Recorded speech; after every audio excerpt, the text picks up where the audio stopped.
right in. Yeah, we'll go ahead and get started. Thank you for your attendance tonight to the Cache County Planning Commission meeting, 1st of April 2021. We have public hearings tonight, 3 public hearings. We'd like to remind you, if you didn't already sign in, please sign in on the way out, or sign the roll on your way out. Tonight's meeting will start off with some opening remarks and leading us in the pledge by Lane Parker. My opening remarks, I'd like to do that in the form of a prayer. Our Father in heaven, we're grateful for this opportunity we have to be here in this commission meeting this evening, and I'm grateful, Father, for this beautiful valley to which we live and the opportunities we have of enjoying the peace and security that we find here. Pray that God, again, bless us as we discuss the matters on the agenda tonight, that we might be mindful of the needs of the members of this valley and those who are petitioning for changes, that we would be able to get a full understanding of the impacts and the needs that go into that. We're grateful for the freedoms which we enjoy, and pray that we might always be blessed with those freedoms and do our part in sustaining them. I pray for these things in the name of Jesus Christ. Amen. Now, if you'll stand with me for the Pledge of Allegiance. I pledge allegiance to the flag of the United States of America and to the republic for which it stands, one nation, under God, indivisible, with liberty and justice for all. Thank you, Lane. I'd like to excuse Brandon Spackman tonight. He's out of town. Start off with, we'll review and approve the minutes from our last meeting. Commissioners, is there anything in there that anybody sees that they would feel needs changed, or I didn't find anything. Like a motion. Yes. Mr. Chairman, I move that we approve the minutes from the March 4th meeting. I'll second. All in favor? Aye. Aye. Any opposed? Okay, thank you. Tonight's agenda, we have a consent item, the Sharp Mini subdivision, followed by public hearing, the Riggs rezone, public hearing, the Brian Hansen rezone, public hearing, Creekside Estates rezone, Polson Family Historical Cemetery conditional use permit, DRSTA LG0004 conditional use permit, Dominion Energy, and then some discussion on a small-scale slaughter facility and cannabis production establishments. We'll turn the time over to staff on the Sharp Mini subdivision. That's consent. And actually, That's a consent item. Chris, we're good, just take care of that ourselves, aren't we? You are. Okay. There's a picture of it on the screen if you like it.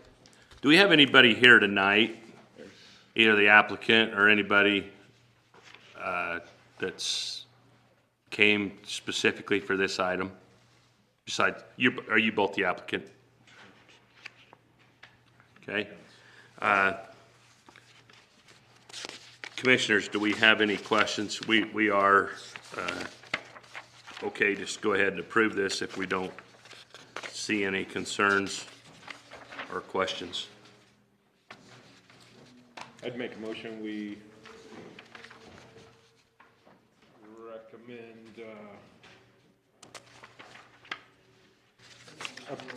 approve, oh, this is approval stays with us, so recommend approval, or approve the Sharp Mini subdivision based on the 7 conditions and 1 conclusion. Second motion. Okay. Any further discussion? All in favor? Aye. Any opposed? Okay. Thank you for coming. You're welcome to stick around, or good to go. Make your trip down worthwhile. Huh? Staff, we're now ready for lead in on the Riggs rezone.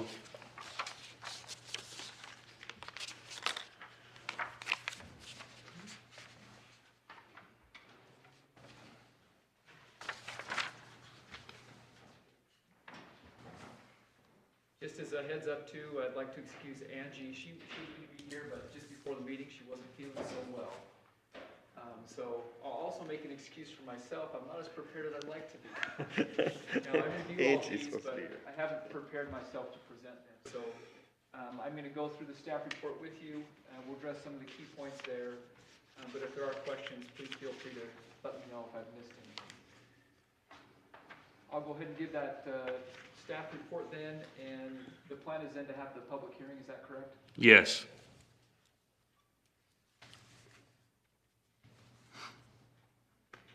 That's Riggs, isn't it? No, it's. That's be the rigs, the rezone. Right there. Yeah. So just to give you some context, that's Stink Creek Road. That's the road that goes out to the landfill north of Clarkston. I don't think they take that route to get there, they take a different route, but that's the road that comes straight north out of Clarkston and then joins up to go to the landfill to the north.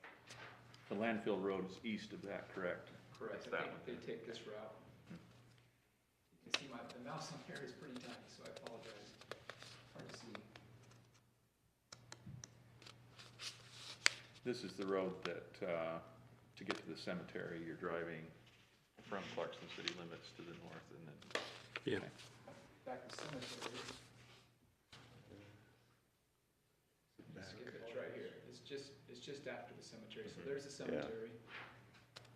And then we're looking at the property just north and west. Okay, this request is a request to rezone 12.55 acres from the A10 agricultural zone to the RU5 zone. Presently, this would allow it to be illegally divided into two separate parcels. As it stands now, they can put one home on it. So with RU5, it would allow them to put two homes at that location.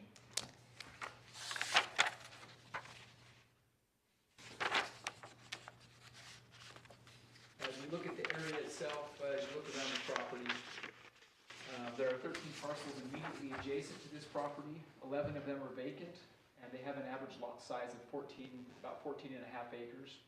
There are 2 parcels with a home, and those have an average lot size of 2.8 acres. And then within a quarter-mile buffer of that proposed rezone, there are just the 2 parcels with a home, and then there are some additional parcels, so you have 20 now without a home, and an average size of 17.6 acres. Is it helpful for me to read through all this, or is the map just as easy to look at? Nah. I feel like I'm gonna regurgitate all these numbers. It's not, it's numbers. So as you look at the map, it gives you a general idea of what the density is surrounding this property. And if this makes sense, if the RU5 zone makes sense, on the basis of density alone. Let's see. Do you have a rough distance from Clarkson city limits there? We can see that at the base of the, Oh, yeah. We can do that. You want it in feet or miles? Mile? So if we come from the road, uh-huh, and just as the crow flies, Yeah, Just less short than of a mile, half yeah, a mile, just less over than- half less- mile, yeah. okay. so it's probably about a half mile up the road-ish, close.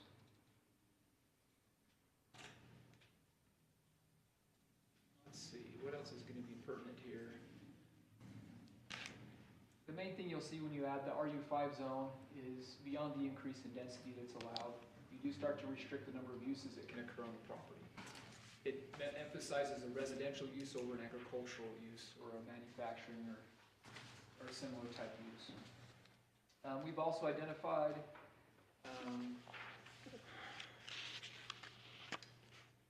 it's on here, it's in the staff report. I guess I wasn't reading fast enough, so that's a good question on the distance to the boundary, about half a mile. It says also there are no other RU5 zones near the subject property. The nearest base zones that are not A10 are located near the Smithfield city boundary, which is about 12 and a half miles away as a crow flies. So this would be fairly unique in that area from a zoning standpoint.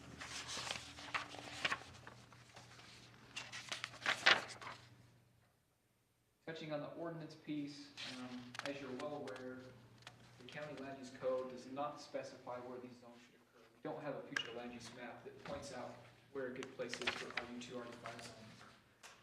There is just some language there that gives us some idea that wherever this zone is located, it's intended to provide a lower density pattern of development that works with the surrounding properties. It also mentions here that it must be appropriately served by suitable public roads, have access to necessary water and utilities, and have adequate provision of public services. As we look at the road manual requirements, and with the rezone, there's probably not as much here. If this were an actual subdivision request, we get into details for what would need to be required for development of the property.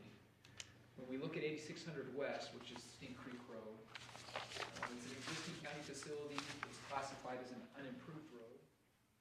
It's gravel and has only summertime maintenance along the frontage and has a winter maintenance that ends at the south property line.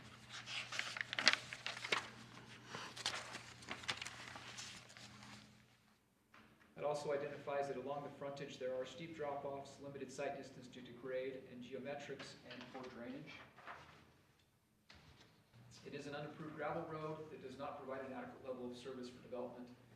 If development were permitted on the road, it would be required to meet a minimum minor local standard and would need to be fully improved. So there would be a significant level of improvement required for future development. That would include paving, is it, I've been out there a lot, but I haven't paid attention to the distance of the pavement.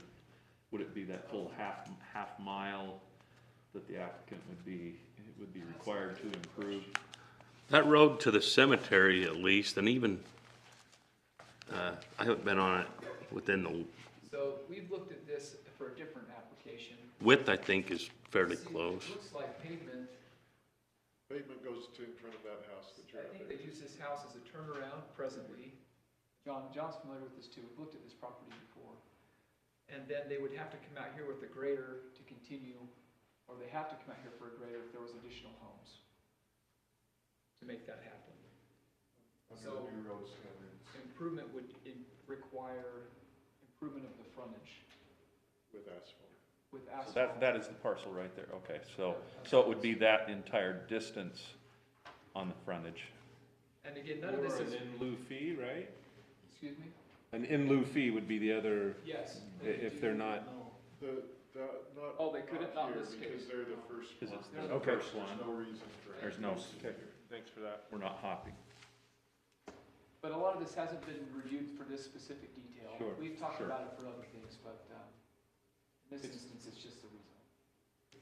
Yeah, and I appreciate Commissioner Watterson bringing it up, because I think it's always helpful to make sure the applicant's aware Yeah. of what they're gonna have to invest to get a building permit.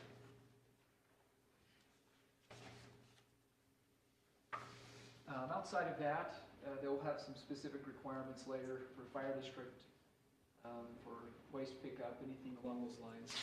At the rezone level, it's not as pertinent. As a conclusion, staff has not made a recommendation for this option, but we can provide findings of fact for whatever decision the planning commission feels is appropriate to recommend to the council. That's staff report. You mentioned there, these guys also got the 2 emails about, one from Clarkston and the other resident, so. Oh, my apologies, I think everyone did get those. I do have hard copies here. If you didn't get In answer to the road question, I failed to remember, the fire district identified that they felt that the road was substandard. So, And from Clarkston's town's comments, they have been providing snow removal yeah, we should probably talk through that. Thanks for to bringing this the time. public comment up. They did identify in the public comment that they have been providing maintenance on that road and would prefer, if this is adopted, that the county then pick up maintenance of the road moving forward. They did identify that their intent is to adopt an annexation policy plan, which is kind of an indicator of where they intend to annex. But that is not currently in place. one other concern, Their intent would be to rezone that area as A10, so if you made it RU5, they're saying it would conflict with what their future land use might be. the other concern with that though is if I recall, there was at least 3 property owners between the city boundary and the parcel at hand. So it's not like it's sitting right next to the city ready to be annexed. It's not, the other thing though is that, you know, within a half a mile of this property, all of the properties with a home on them are smaller than 5-acre lots, or on smaller than 5-acre lots, for what that's worth.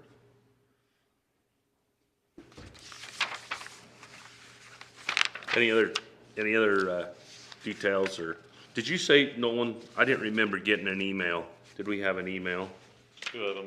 One was from Clarkston Town, right? So there's That's this one. This one, and then there was a resident. There's another one that's for, Was this that is in the for the Clarkston too? Smithfield. That's Creekside that for Estates. Smithfield? I'll Okay, pass that. I didn't remember it. Yeah, another one is specific to this one. Commissioners, do we have any other questions, or it's been some good discussion on the facts at hand there? Maybe just on the, and I know I'm jumping here, but part of it is proper, access and supervision, but maybe from Public Works, Matt, I don't know if, has there been a plan for providing, or changing any of our services out there in this particular area? Not that I'm aware of, Commissioner. I mean, we do a lot of the main roads in Clarkson, some of their side roads we don't do, but Clarkson doesn't currently have a large force of a snowplow, so I was under the impression that we did a lot of the main roads because they require graders and stuff, so any of these ones that are dirt road, I think we already do. So there are a Can I whole, have you come up here, Matt? yeah, so we can. They're not gonna hear you on the recording or on the. And I'm just not familiar with the maintenance there. There's a whole network of roads out to the north of Clarkston town, out through the washboards and to the west. Correct. There. There's no wintertime maintenance. You do summertime grading on those roads, is that? We do summertime grading. A lot of those we don't plow. This particular parcel, we end at their property line, so that snow is just pushed in a pile. That doesn't, Ends travel there. that ends travel, yeah. As far as like to the landfill, some of those are open. Some of the other farm accesses are plowed with a grader, but it's not a high priority area. It's low priority, but we do most of the main roads. Clarkston does some of their side roads and a few little ones that we don't go get on the west side of Clarkston. Thank you. There's, Matt, one quick question. You guys send trucks out, or a truck out to do the landfill road? Yes. Well, this note says that the Clarkston town is actually grading the road out to those 2 homes. Yeah, on, You're not having to send, at this point, county isn't sending a grader out that. Sometimes we do. Just recently, loads. you know, because of Clarkston's, they don't have a big force, they're volunteer. So the county does pick up a lot of Clarkston, even some of their streets at times. So, but can you clarify one thing too, from your standpoint? If this progressed or proceeded, there would be that stretch from where the asphalt currently ends, I don't know, roughly a quarter of a mile, less than a quarter of a mile, a couple hundred yards. Would that be required to be paved as well with the Yes. frontage? yep. So that a truck could catch it? Yep, so we would continue that with whatever truck. We wouldn't want to send a grader out to just catch that portion. So as part of the new updates to the road manual, that would be required to be asphalt and paved and a turnaround at the end of that, because currently we don't have a turnaround. Currently, this is county maintenance, whether Yep, Clarkston's doing it out of the yeah, good of the we Sierra Harbor, chip whatever, seal you it, have we're responsibility. doing all the asphalt maintenance, and like I said, it kind of depends. I wouldn't say that Clarkston does all the snow plowing, I wouldn't say the county does it all, but But basically, this would be an extension of the Correct. service. It would be an for extension of whatever that services. distance is of this Correct. parcel. yes, But you're already it's already. doing the winter and yeah, summertime maintenance. The county is through the- required to plow and maintain that road. Okay, thank you. Any other questions, commissioners, comments? We have a motion to open the public hearing. So moved. Second. All in favor? Aye. Aye. At this time, we open public hearing on the Riggs rezone.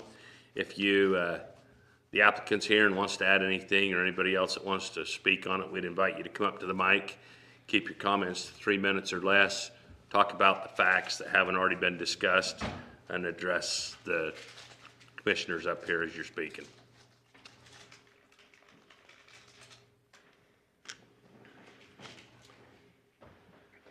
So my name is Dallin Riggs, and I am the property owner. And so, just like to say, I appreciate the time and consideration that this takes.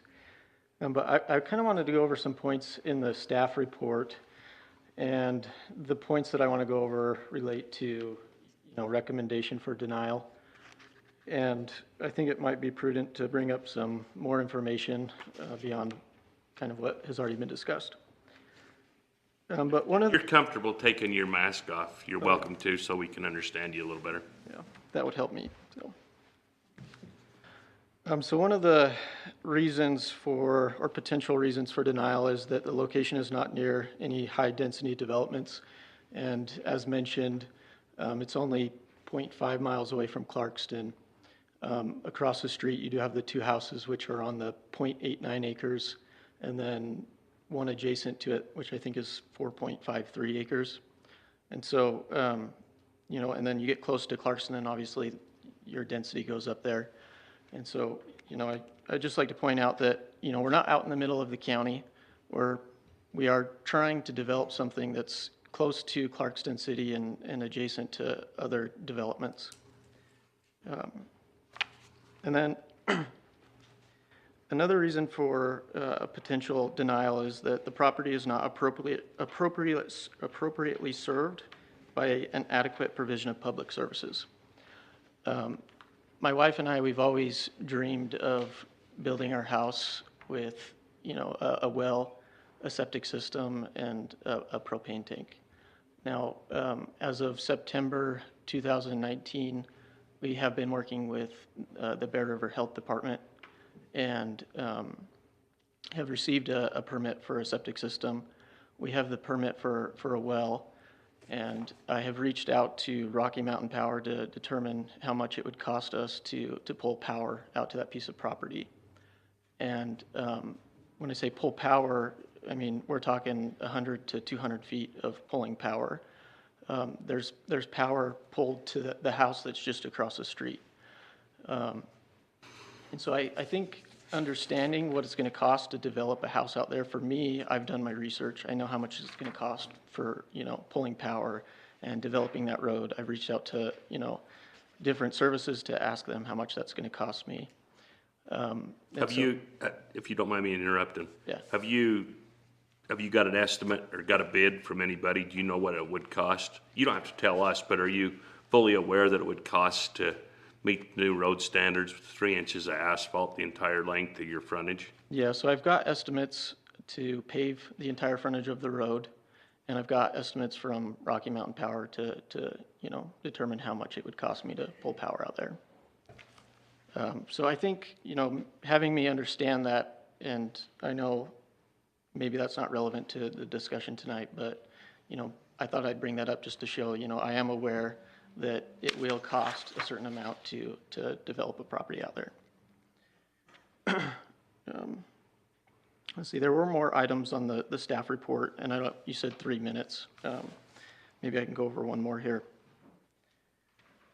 Let's see, Cache County Comprehensive Plan does not specifically address the Rural 5 zone and where the zone should be located. Although the Cache County Comprehensive Plan doesn't specifically state where the Rural 5 zone should be located, as a citizen of the county, I would say that, this is a great place to put a Rural 5 zone.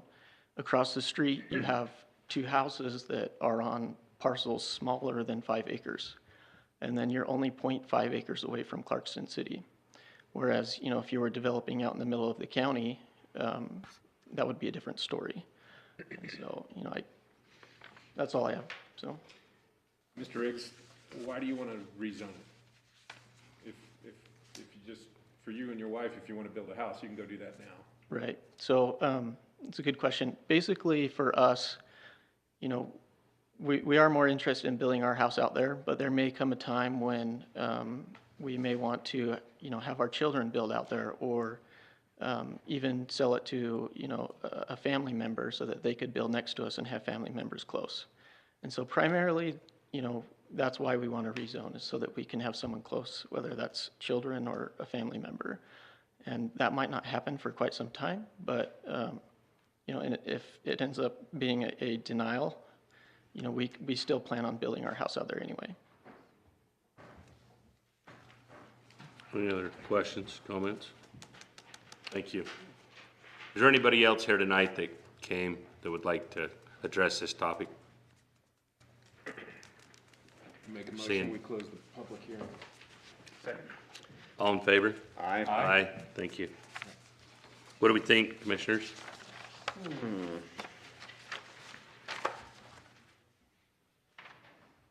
So for me, I personally don't have major heartburn on this one, and the reasons would be, it's, in proximity to a cluster of, homes on a rural county road, continues sort of the development pattern that's rural in nature and found throughout the county along, existing roads and that sort of thing. It is basically a lot split, and, in and of itself doesn't result in significant changes out there. So that's why I don't have major heartburn about it. Thank you. I'd really concur with Commissioner Sands on that. My one reservation is anytime we do a rezone to one of these higher densities, we kind of have to look outward and say, what does that mean to the surrounding community there, and do we have unintended consequences by where we place these things? But I don't think that necessarily is a concern in this case. I would concur with Commissioner Sands on his thoughts. Thank you. Yeah, I'm along the same lines. I think this is, you can see it's very moderate kind of a growth. Like you say, it's more of a lot split. And they can go ahead and build, they can zone it, but then they go ahead and build one house until they actually build the second house. Then they would have to go in and do the road improvements. I see this is I think that's right. They can rezone, but as long as they only build the one house, they don't have to do a road rebuild. They have to do the full improvement for one house. Well, they do have to do it all for one house. Correct. If they rezone. No. Either way. Either way. If you were to not rezone and just go now, try to get a permit, the requirement would be to make that. They would still have to do for the, okay. That's correct. But I'm impressed that he's already gone out and got that Yeah. done from the road part, so he seems to have got his dots in a row and stuff. I do have one more comment, sorry, I should have taken care of this. I do appreciate Clarkson Town's giving this comment, and I, sometimes we don't get as much comment from the municipalities as we would like to have, and this is really, this is good. That being said, I look at this and I don't think it's going to significantly impact that area, given their proposed zoning that they don't have a plan yet for that, so. Thank you, commissioners. I'm in agreement with you, so I won't reiterate anything that's already been said. Do we have someone willing to make a motion of recommendation to the council? I would make a recommendation to the city council that we approve, so option one, Or recommend? or recommend for approval option one for the Riggs rezone with the findings of fact number 1, A, B, and C. That conclusion?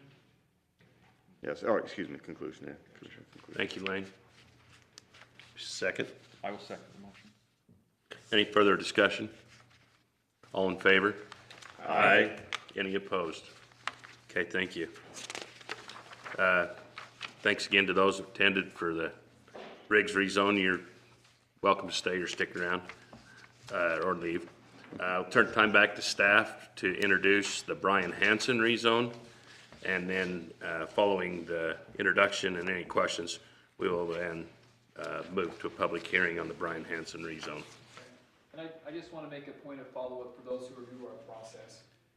So once the planning commission makes a recommendation for a rezone, it then goes to the county council for review. And they'll hold another public hearing, and then they'll make a vote, and that's what the final decision would be, is there. So you'll get another letter from us that directs you to when that meeting will be held and give you direction. Sorry, thank you. Well, that's good, because all three public hearings tonight will follow that same protocol. Right, and even if we recommend approval, they can Still deny it. deny it. Yep. And vice versa, as we've discovered. So don't start lining up paving yet. Go ahead, staff, on Brian Hanson.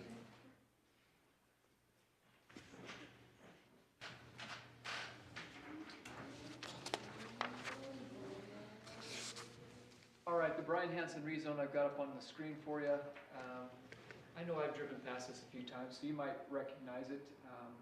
As you're heading north on Highway 91, it's just to the right. Let's see, what's a good reference here? 126 north. There's Richmond. So you come north of Richmond. And it usually has some rocks, some boulders, and maybe some gravel off and on piled up there. And there's a little building that's on the corner. The scales. Yep. So that's the property we're talking about. It's 2.17 acres in size. They're requesting a rezone from the agricultural A10 zone to the commercial zone. The main benefit there would be to allow some additional types of uses from that change.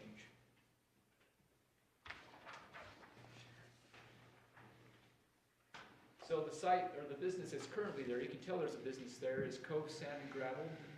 It's operated by Kurt Allen, is our information presently. According to a March 1st, 2001 business license review, the history of the subject property and current use is as follows. Mr. Allen received planning commission approval for this site to be used as an office for his commercial business on April 5th, 1989. At that meeting, he was allowed to have a temporary mobile office at the site to be used for regular office duties and for the counting and weighing of gravel trucks with the following stipulations. The office was only allowed for a year. The mobile office must be placed on skids.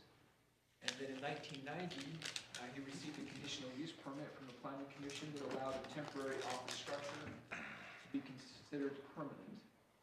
Then in 1993, there was another conditional use permit approved for an expansion that included the construction of a 50 by 100 shop and the addition of fuel storage tanks enclosed in the concrete structure at 1600 north. I'm sorry, 1600, lost my spot. 1600 east, 126 north.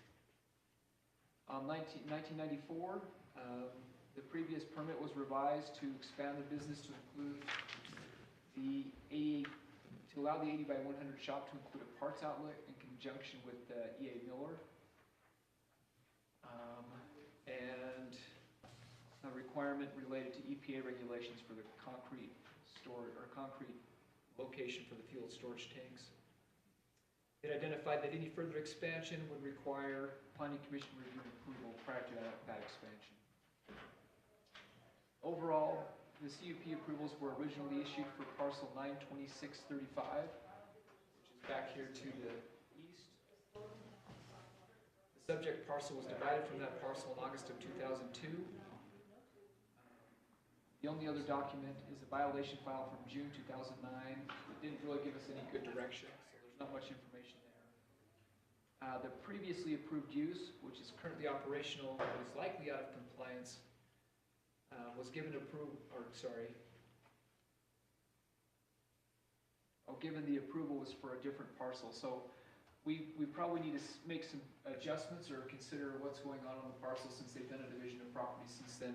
The conditional use permit was not amended to reflect that proper boundary. And that's identified here. The use has expanded beyond the original approved footprint, and there are no zoning clearances on file for the structures on site. Basically, what that's telling us is the review that's been done indicates that there's not been any permits or proper updates to reflect that use as it currently stands. So we have a restricted, non-conforming use, a non-compliant use. on the property that's proposed for rezone. Hey, Chris, would you just do me a favor while you're discussing, would you just zoom in a little bit more on that property? As much as you can. Thanks. What's your question or concern? No, I just wanted to get a sense for the size of these structures and stuff like that are non-compliant. Yeah, so, but the building that was, the 80 by 100 never was. It's clear to the east. You mind if I interject? So it's, okay. You mind It if I is part of this interject a couple property. of things It's the here? one clear to the east then, yeah. Chris? Okay. So we have this this one's proposed for rezone, the other one's to the east. Yeah. So I'm not right sure who, and I don't want to fault anybody, but we have, I can't default the dates, but there's a lot of unfactual information that we've gathered from that. Say that again, I don't know if I follow what you're. So intending. I have no idea the dates. I'm not disputing the dates. I'm just saying that I would just summarize it in what you said, that there's a lot of things that Maybe don't seem as. needs to come together because yes, Kurt Allen hasn't been in business there since the early 2000s. So, but the building that they're talking about is right there at the top. Right. And then they also make reference to this gravel pit right there on the south side of the road. Come down, go west, left, right there. But regardless, let's carry on because it's important that this all gets taken care of. Yeah, I think the challenge that staff has identified is the original permit does not reflect what's happening on the site. That's what I would take away from that whole thing. Yeah, Because I think you're right, I think there's more to what's going on. yeah. Okay, But we're concerned today with the one parcel right on the highway. yep. Yeah. So all they're requesting is a rezone of parcel 92668, if I've got that right. And in the information that I provided, I'm not faulting the county or the applicant. I'm just saying that somewhere there's a definite disconnect on some of the facts. They may need to update their conditional use permit, that's probably what it is. But we can go through the rest of that, they might have information here for you. As we continue down, I'm on page 2 of 5 there. You can see the various uses that are permitted in the commercial zone. As you add that zone from the A10 zone, it does considerably expand what's possible on that property. Zoom back down. Some of the uses that are permitted in the commercial zone, but are not permitted in the agricultural zone, are agricultural manufacturing, commercial business, commercial kennel, animal shelter, self-service storage facilities, general vehicle repair, medical services and facilities, human care services, transient lodging, restaurants, sexually oriented businesses, educational facilities. I think that's it there. So those all the uses identified in our use chart that would be permitted that are not allowed in the A10 zone. When we look at sensitive areas surrounding the property, it appears to have some that may impact some future development. The items that have been identified are an irrigation canal that runs along the south boundary of the subject property. Properties to the north, east, and west are located in an agricultural protection area, and this property is located within the buffer of that ag protection area. Usually that means there's additional just review and analysis that would need to happen at the time of construction and development. Adjacent to the property, the zoning around it are primarily agricultural, as well as the uses. There are some residential properties to the north and to the east.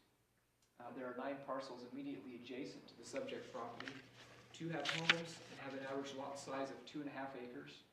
And there are 7 without a home and have an average lot size of 28.8 acres. And I'm just going to zoom out on the map so you can get kind of the visual of what's occurring on the property. You can see some of those properties that have been developed. You can see they front to the highway. As you go to the west, there's much more of an agricultural field type situation as opposed to the east. The closest commercial, the subject property is not within a future annexation area. So as we zoom out, you can see Richmond to the south. They have not anticipated rezoning to that part to the north at present.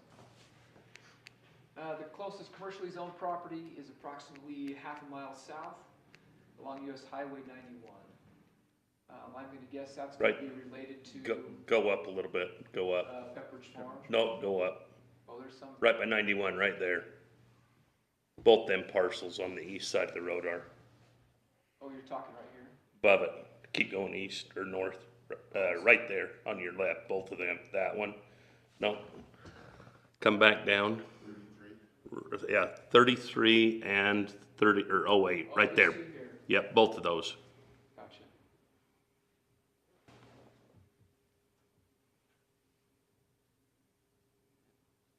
So that's the nearest one. Then after that, the nearest after that would be the Pepperidge Farm. Zone commercial, but there's not commercial uses there. Not currently. That doesn't appear to be. I'm not sure what this is. Is this just their home? The property owner, yes, there's a home there that used to have a little go-kart business. Oh, okay. That makes sense. Thank you. Let's see here. Isn't there another one on the east side, just across from Pepperidge Farm, isn't it? I believe so. Yes, right there on the corner, back to the come down. Yeah, there's the Keep commercial going. warehousing and. Keep going right there on the right there. Yep. Actually, that one's, I think, right there. Yeah, that one's commercial. I'm not sure about this one. I don't believe that one is. It's agricultural still. That's A10. Yep. I could turn on the zoning map, but that might be too easy. Do you want me to turn that on? You can see it. Well, I think we're good. Let's just keep going Okay, with your, let's keep going.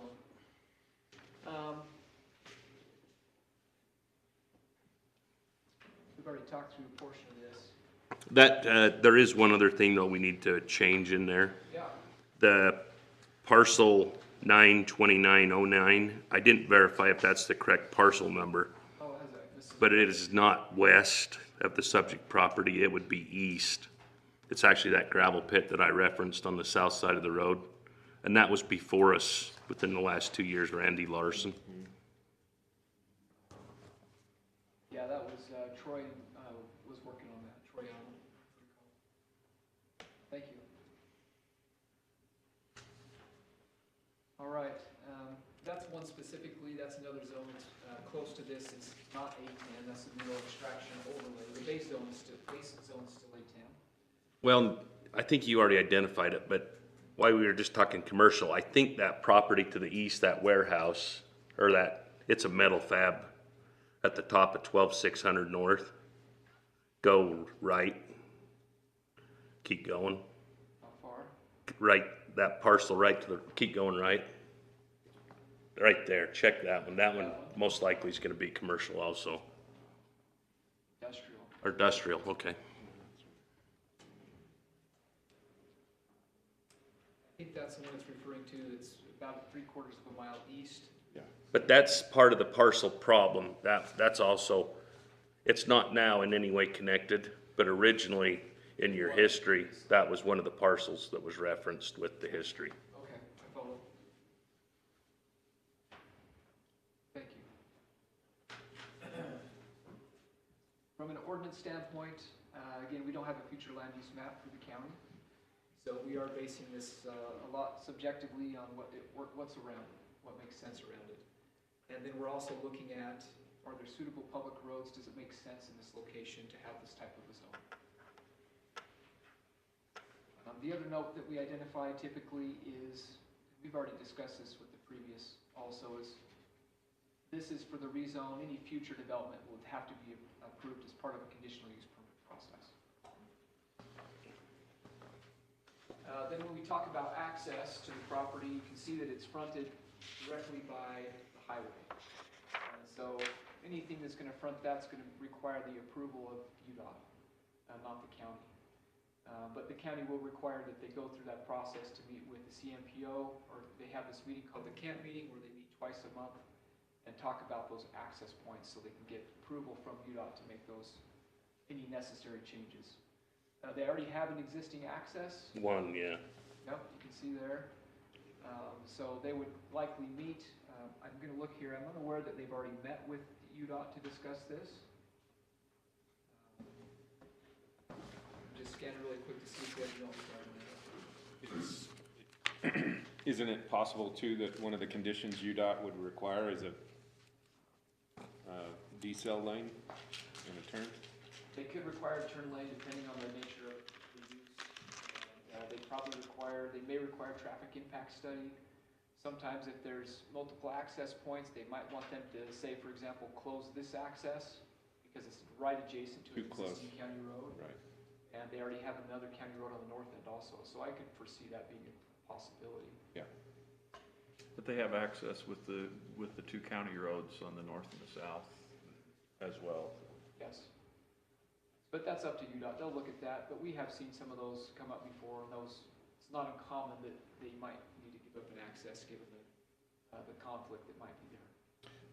So Chris, I'm assuming you're gonna get to this, and sorry for jumping ahead, Go ahead. but it seems to indicate that access to a commercially zoned parcel would not be allowed from the county road. Is that right? That's a good question. Because I it says the road manual does not allow commercial access to roads classified as minor local roads, which 126 North is. They would have to make an improvement, so minor local would not cut it, there'd have to be some change there to meet a higher standard of access. I don't remember those numbers. If we want specifics, we probably have to touch base with Matt or with John, whoever's got those numbers. I can probably pull it up if you prefer to, if we need detail. Well, I think for tonight's meeting, we're good. Okay. Just, I mean, I want you to have clarity, but do you want that clarity now? These kinds of things that I bring up is more for the benefit of the proponent. It's like, just realize that if we were to approve this, for example, doesn't mean they're not gonna have to spend $100,000 on a turn lane, from UDOT or something like that, so. Great. Angie has identified it here under item 8B on page 4. It identifies what's required for a minor local road, and the second paragraph identifies what's required for a major local road. So you can see some of the distinctions there. So from a 4-foot shoulder, we're moving to a 6-foot shoulder. And some changes in pavement, and it looks like a change in, the rest looks pretty consistent. The rest is pretty consistent, so it's the shoulder distance. Thanks. That's good. When we look at we already talked about UDOT's Highway 91, 126 North, so if they were to use that road, it's identified, it is a county road. We've talked about that, it's a minor local road, they'd have to improve that one, same thing. It doesn't look like we've addressed 127th North. I don't think that's as likely a possibility, but it does front on that road. Looks like it would require a similar level of improvement as the one to the south. In fact, the one to the south might be, they look very similar. Slope going off on the north. There is more slope on that Yeah. north end? Okay. So there's probably a reason why they're coming from the south end and not the north. Yeah. Okay. From a service provision standpoint, from the fire district, they've reviewed that request. They've just required that there's a minimum of 20-foot width for anything in a commercial zone. And an on-site water supply for fire protection is required for any commercial property. So they'll either have to provide a hydrant, or what's more typical in the county, a tank, a pressurized tank that they can access. Now, I don't have any public comment, it appears, to address with this request, and staff has provided similar options for approval or denial with some supporting conclusions and statements there, but we can adjust those as needed, whatever the commission might like.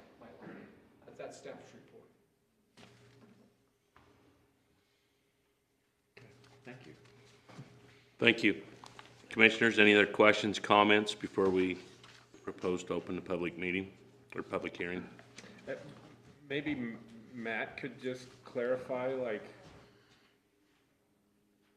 is that right, our discussion that if they wanted an access from 126, they would have to upgrade the road to Yeah, classification and meet the requirements for that. you're correct. Right now, it's currently classified as a minor. They would have to upgrade that to a major.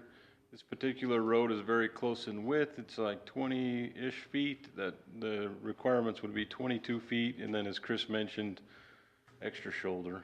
They would have to upgrade their access, stuff like that as well, when they went to build. Frontage, that, Yeah, well, it's for this parcel, Would it correct? be yeah. for this property, or for this frontage and this frontage, or would It, that be a special? only which one they were accessing off of, so if they didn't come off the north axis, could stay a minor, Or if the access was only off of the highway, correct, they would not have to upgrade the Correct. road. correct. But once DOT, if you're addressing DOT in a commercial zone, they probably wouldn't allow that dirt access onto Highway 91, but would require their only access off of 1226 I would assume that's probably right. would seem,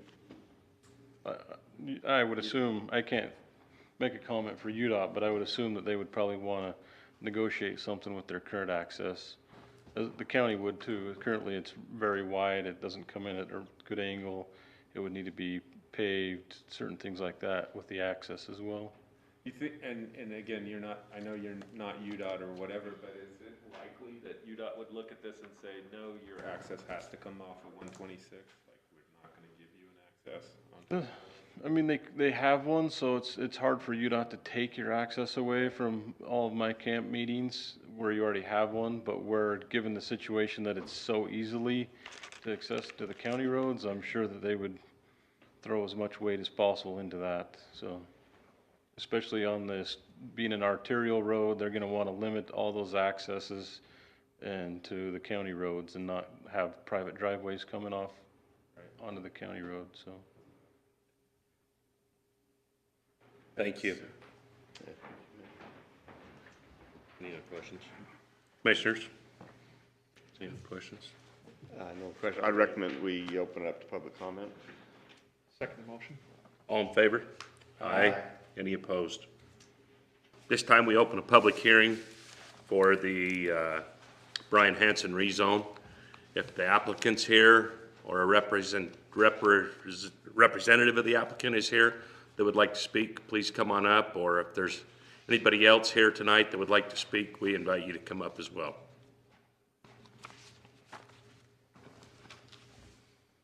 It doesn't look like Brian Hanson. I don't know where Brian is. I thought he'd be here. Apparently, he's just planning on me coming. I don't even know where to start. You've turned an anthill into a mountain. And it's not even a mountain I recognize. Good grief. The only reason we want to rezone is because it requires commercial for a dog kennel. That's the only reason we need a rezone. Now, they were going to do it behind their house. That's just agricultural. And I said, well, shoot, we're already being taxed for commercial down here on this property. I understand it's A10, but we're taxed like it's commercial. And I said, let's just do it down there. We've got the room. It's going to take a area about 80 by 100 fenced for the dogs. And other than that, nothing's going to change on there. We talk about structures on this. The only structure there is a scale house that is movable. That's the only structure on the piece. The only other thing that's there is we park trucks there. There's a scale house and we park trucks there. Now you talk about UDOT stopping the right of way. Can you imagine a double trailer semi coming down the county road, pulling in there onto the scales, and having to turn around and go back out on the county road to access the highway? It would be totally ridiculous. Yeah, the description that was given in the beginning, that was ancient history. Kurt Allen hasn't been in business there since I think about 2002 or maybe 3. When UDOT redid the highway, it infringed on our scales to the point we didn't even know if they was going to be usable. They worked with us on it, and they're still usable, but just barely. But the point is, all Brian wants to do is put a dog kennel back there for a dog business. Other than that, nothing's gonna change. No, as far as being out of compliance, I don't know what it is we need to have a permit there for. We're parking trucks there. The scale house is already there and we allow people to use it. Farmers use it to weigh their hay, they weigh their grain. Yeah, gravel's weighed there on occasion, coming from the Larson pit. But all it is a place where we park trucks, because when Cove Sand and Gravel went out of business, that was the most logical use for it. We don't even use the scale house for anything other than to store parts of things and a copy machine. It's not a place of business.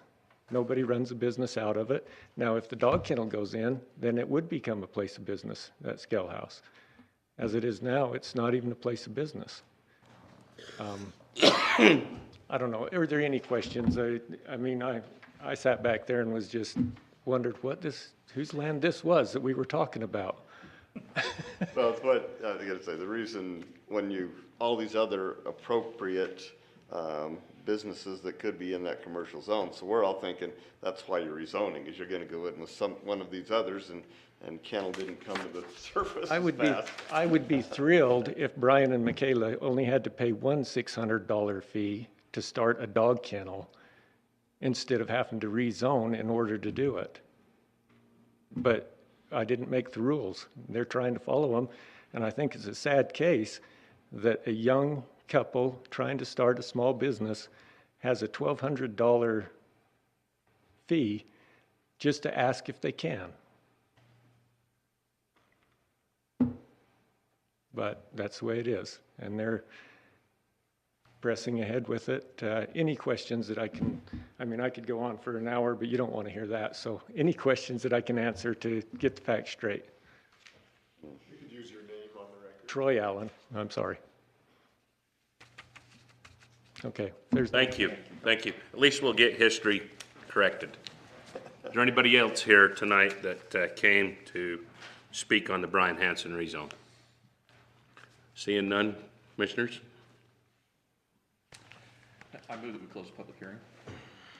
A second. All in favor? Aye. Any opposed? Okay. So, what's your thoughts? Well, let me just get clear then, if we get rezoned to that, and then they go in and apply for a commercial kennel, dog shelter, they may have to bring those things up to standard, wouldn't they? Say it one more They time. would have to bring that road up to standard to comply with a commercial zone, To proceed with it. proceed with it. If they're pending whether it's a UDOT or a county, whatever works, they definitely would. Which seems like, yeah, for what he's asking, that's a whole lot of ask for a dog. Same thing happened to the, But the dog kennel on Valley View, well, yeah, that turned, Nonprofit. I mean, they got to a point and then all of a sudden UDOT said, you gotta spend $100,000 for a turn lane there. yeah. So it doesn't, that use didn't strike me as like a heavy enough use to justify a turn lane, but UDOT makes the rules as far as that stuff goes. Well, And the amount of traffic was about the same when that happened. It was 91 as to what the Valley View was when they said you cannot operate the shelter here anymore without putting in a turn lane. I agree where this use that we're proposing may not seem like a lot. However, we are doing a rezone and making this a commercial property, would allow a lot of things for subsequent use. And so I think that's the reasoning behind why we built this process to start with. So is there room for a conditional use permit on that A10? On A10 for a kennel, a minor kennel, that was what do we call it now? So a commercial kennel requires that rezone, because it allows a different type of use. Is that 13 animals or more? Yes, that sounds, if I remember right. Under 13 or 12 and under, they could operate. It's a different, we can pull the code up to look at the details there. I know that's not what we're talking about. Have you discussed that with the applicant I specifically? have not. Angie would talk with Okay. them. So I apologize, I don't have that experience with them. Okay. But I think you're right. The key here is the rezone. When you make it commercial, it opens that door. So, with that said, before we proceed with this, we may want to have the applicant back up. Just see if they want to, at least in my mind, just see if they still want to proceed with moving that direction, or if they were comfortable being able to fall under that number for the time being. Well, the action's already before you, so whatever you decide, I think it benefits the county and the applicant to move it forward, whether it's to recommend approval or denial. I don't know that it helps to wait, unless you just want comment. Helps the what? I don't know if it helps to wait for more comment. Oh, Yeah, if we go ahead and make a recommendation to the council.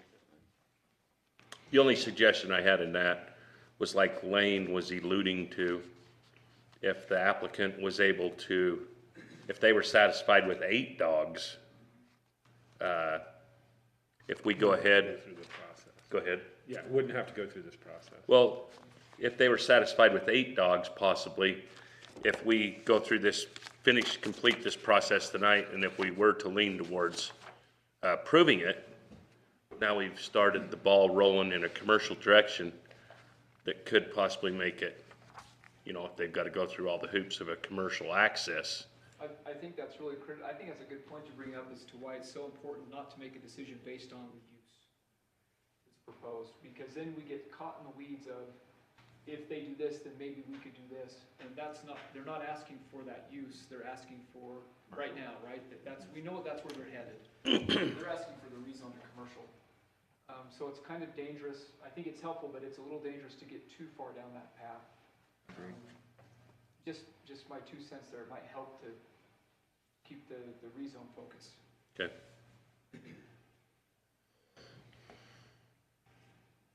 I'll just give my standard speech on this. Anytime we do a commercial zone, we open it up to all of those commercial uses that are listed there. And so that's, I think our burden is to look at that and say, is this an area that would handle these commercial uses? To me, that this has been used as a commercial lot, appears that way, and it makes a lot of sense to me to do the rezone, everything else withstanding. Yeah, I don't have any major issues.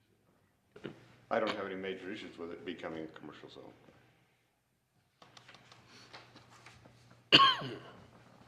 Okay, at this time then, are we ready to make a motion? Mr. Chairman, I move that we recommend for approval to the county council the Brian Hanson rezone, citing the, let's see, option 1, conclusion with the 1 finding of fact. Second? I'll second that. Any further discussion? All in favor? Aye. Any opposed? Okay. Thank you for those that attended for that discussion. We'll now turn the time over to staff to introduce our public hearing regarding Creekside Estates rezone.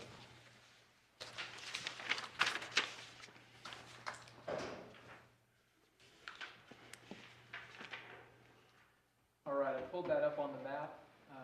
There's multiple parcels affected here. I think this is in furthest north, if you turn on that subdivision layer. So that's the northernmost property, part of this Creekside Estates subdivision. And I'm gonna turn that later on. I believe this is a southern boundary here. It is.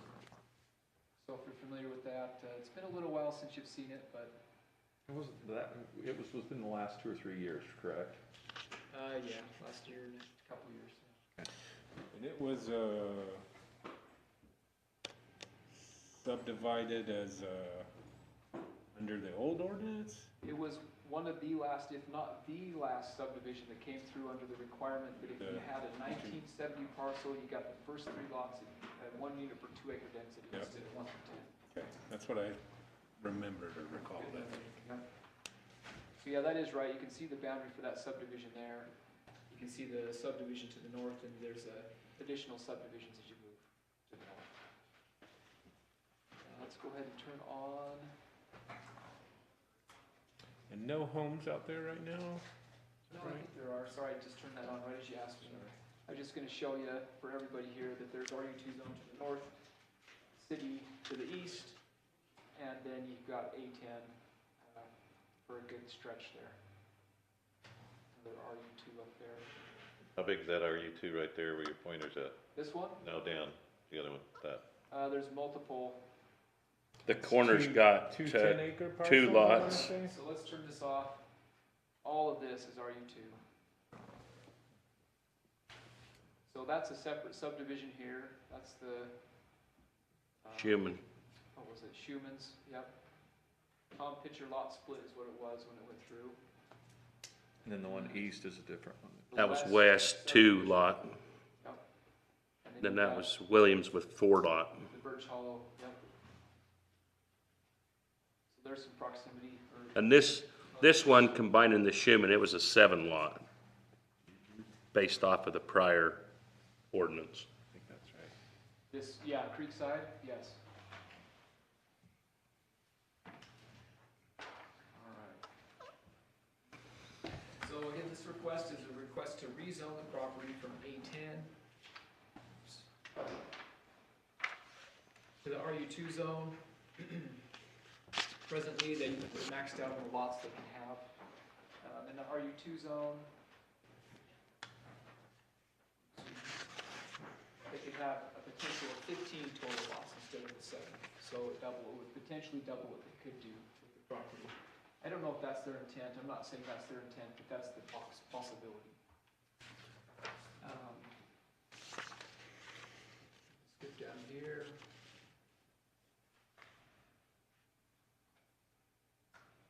They do have a subdivision amendment in process that's been reviewed and approved by you folks, but it's not been recorded. And that, Lot line shift or something like that? yeah, I can't remember the details, I apologize. We can pull that up also, that's just on our, if it comes to it, I'll pull it up and we can look at that. As we look at the property and the surrounding parcels, so far as some more contextual information, there's 24 parcels immediately adjacent to the subject properties. 4 have a home in the unincorporated county and an average lot size of 2.5 acres. And there are 11 without a home with an average lot size of 9.3 acres. There are also 9 parcels immediately adjacent to the subject properties in Smithfield City, so across the road. 3 have a home and an average lot size of 1.5 acres, and 6 without a home, an average lot size of about 8.7 acres. As you expand that, you're going to pick up a lot more of the city properties. You're going to see higher densities. As you move to the east and as you move to the west, you'll see less as you move to the county. And I'll go through all those details. We already talked that this will result in an increase of 8 additional lots, 15 maximum. Again, as you move from an A10 to an RU2 zone, it does restrict some of the things you can do in the RU2 zone, so they can't do those other options, which may be unlikely here, but agricultural manufacturing, a recreation facility, cemetery, private airport, CAFO or concentrated animal feed operation, livestock auction facility, topsoil extraction. Some of those things will be there. Adjacent to it, it's primarily agriculture and single-family dwellings, whether you're in the city or outside the city. The subject property is located within the Smithfield City future annexation area.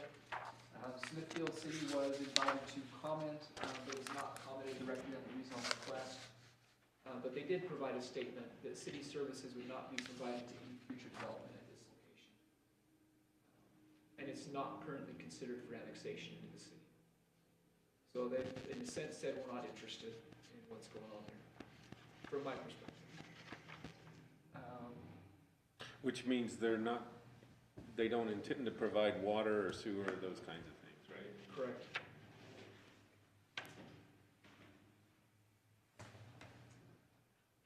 talked a little bit about this, but when you guys see the flashing lights, or is that just, okay. Sure. You're blinking. All right. When RU2 zone was adopted, we've talked about this a little bit, we don't have specific direction on where to place those zones, but there was some discussion at the time that it made sense to place this type of zone adjacent to municipalities, closer to cities. At its closest point, it is immediately adjacent with the road to the Smithfield City boundary. We also just looked at that map to show where the RU2 zone is currently located. And so it does abut those other subdivisions and zones. So that's like we looked at, Tom picture lot split subdivision, Jeff West subdivision, and Birch Hollow subdivision. All those are zoned RU2. As we skip down to the ordinance piece, I don't think I have any new information there. It's the same stuff we've already talked about. Not a specific or future land use map for those types of uses. When we look at access, they recently did upgrade this road when they went through the subdivision process, 800 West. They had to meet Smithfield City's requirements, not the county's, because their access was coming off the city road, not the county's road. So as we look at that, we get to my conclusion here.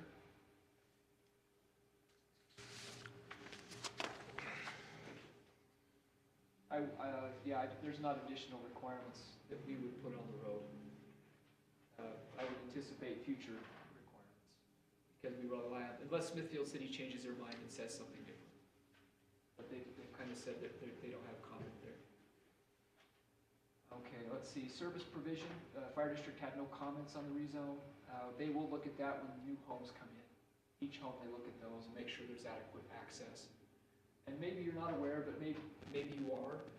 We have had some discussion over the last few years, and you'll start to see some of these address placards going up in front of homes to indicate maybe the home's too far back off the road and they can't see the address from an EMS standpoint. And it makes it difficult on some of these county roads to guess where they're at.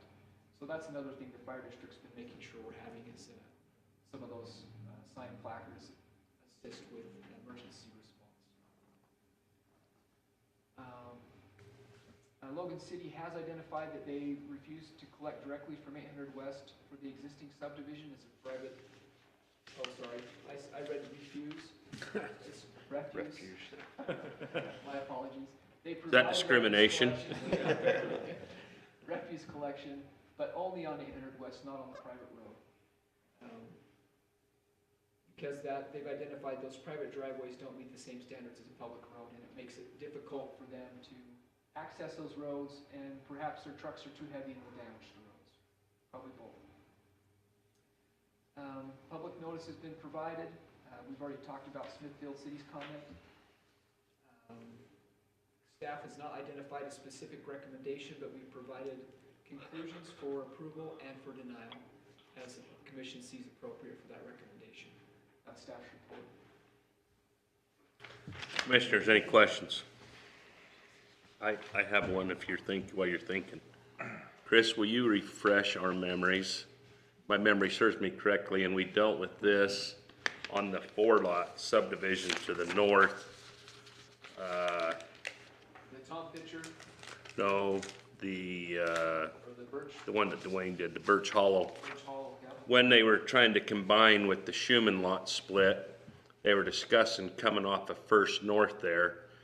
And is it 4 homes we can service with the private road up to 500 feet? Well, that's changed a little bit, and I'm gonna have to rely on Matt for some of the details, because I'm not as fresh or aware of some of those changes. But you're correct from what it was. It was a 500-foot maximum, unless there was topographical constraints. Okay. And that wasn't the case here. Well, the only reason I was asking that is if we was to lean towards approval, we didn't want to set them up for failure if they can't access it. So we don't know what the current legalities, do we know, Matt? Do you know off the top of your head?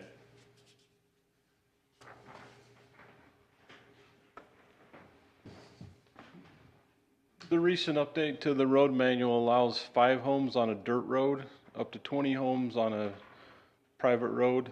But at that point, you need to build that to the county standards, which would be a 66-foot right-of-way and asphalt, so, No distance. no. Okay. If we're getting a lot of distances and a lot of houses, then we're starting to look at, that should be a county road, so it depends on the nature of it. If you're trying to do 20 houses down a mile of a private road, then we're gonna be looking at connection and through streets and stuff like that, so it's more of a terrain that's gonna limit that distance, but it's private where you don't have to maintain it. The fire, as long as there's a turnaround, fire's fine as well, so. Do we know approximately when that was changed? The turnaround part, Well, just going from the 500 foot to an indefinite. well, it's, the 500 foot is to try to encourage connection and through, so But what I'm saying is, so when that, it had to have been within the last 2 years that, you're still gonna you're still gonna see a lot of stuff in the road manual about turnarounds for temporary dead ends and those types of things, but that length of that private road there's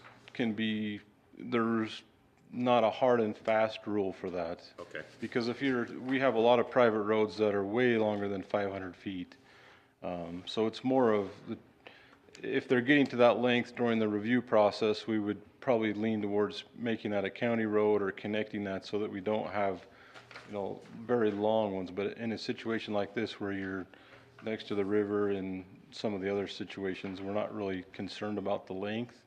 But that's, usually you see that more in the cities than the counties, so that they can have block lengths and they're trying to encourage the block type development. Okay. In the county where we have 660 feet or 12, those bigger blocks, then we're using our discretion at those lengths. And like I say, again, the only reason I brought that up at all is because it was presented as a limiting factor within the last 2 to not 3 years. That changed the beginning of this year. So I can't remember if it was January or February that road manual was updated, but that's your timing. Okay, thank you. We didn't want you to, That proposal to have that road kind of cut through, if you recall. we didn't want you to have to sit back to back, Matt, and not feel like you're providing. So many meetings, he's just back there, and we don't even get to talk to him, so. One thing I didn't notice in the staff report on this that were in, like the previous rezone or whatever, was any acknowledgement of sensitive areas. And so it looks like there's a creek or a canal that goes through there. Birch Creek. And so That's a good point. there's gonna be, some of that property is gonna be, I think, a sensitive area, and so that would come out of the calculation for how many lots they could get, if I'm not mistaken. We're gonna do, if you don't know this yet, for everyone else who's here, the county's GIS parcel viewer, this piece here has a parcel summary tool. It's a little yellow circle. You can click on that and type in your parcel number and hit run, and it will run an analysis of all the sensitive areas or other areas of importance. And then it'll spit out a link to a PDF that you can see here. And if I click on that, it will open that PDF and show me all the impacts Holy heck. on the property. Huge. You're seeing some airport impact here, and you're seeing some floodplain, and there's some updates here I'm guessing Matt might talk about. But if you look down below, it says areas that may require further analysis, and there's canals, there's major waterways, FEMA floodplain buffer, slopes. Yeah, you're right, Chris. Again, just to bring it up, because buyer beware, or, proponent beware, like, It may have. there may be significantly less than 15 lots of potential here. Yeah, under our sensitive areas ordinance, things that restrict development are gonna be wetlands, steep slopes, and, got the third one. Floodplains? Wetlands. Did I say wetlands? Yeah, already? wetlands. Those things are gonna restrict it and reduce that number of possible lots. I think in this case, the only real impact is gonna be the floodplain, and if there's any open water, that would also restrict it. I don't think there's much of that there with the stream. They might lose a little bit, but you're right. Thank you, Chris. Sure. Chris, to answer your question, they're actually redoing the floodplain for a lot of the county. On the other side of 800 West, the floodplain has been changed and it doesn't leave the bank. The proponent may be able to answer this better, but I know that they've gone in for their lomas and stuff. So after those changes are done to the FEMA floodplain, it will probably be within the banks of the current creek. It is pretty Deep. Commissioners, any other questions, comments? This time, we ready to open a public hearing?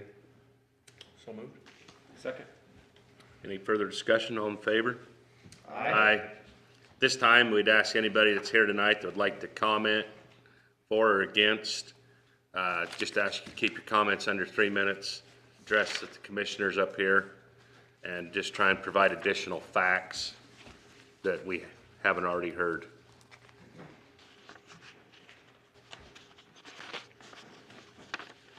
Hello, I'm Andy Rasmussen. I'm the applicant. I'm acting on behalf of the other property owners. I'd first like to just give appreciation for the discussion that's had here among the commissioners. Us as county citizens aren't really familiar with a lot of the processes. And so example of that last rezone application where you were, even though I know you had to stick with the ordinances, it's thankful and appreciated to have recommendations of what the county sees is in the best interest of the county and the applicant. As we look at property development, this isn't a full-time gig for us, so, we're always trying to be in line with the county.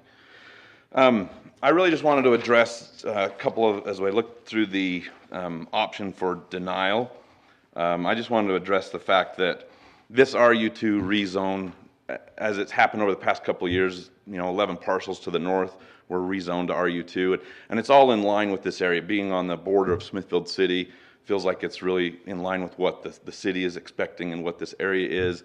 There's actually a school within a half a mile, and so I know as we talk about development, and there's no busing if you're within a mile of a school, so this density is able to be supported by this parcel if it were to be rezoned. Basically, the fact that the Smithfield City is written in their letter is not able to provide services to this property is a huge hindrance to being able to do anything with the property other than keep it in the county. We currently have power,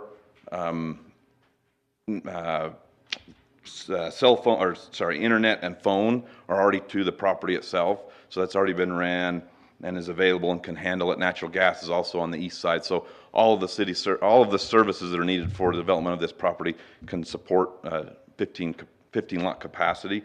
The only hindrance really is just any city services aren't available and are quite extensively far away from it, about 4 blocks as far as septic goes. So Bear River has already given septic permits for all of the 7 parcels that are currently in development.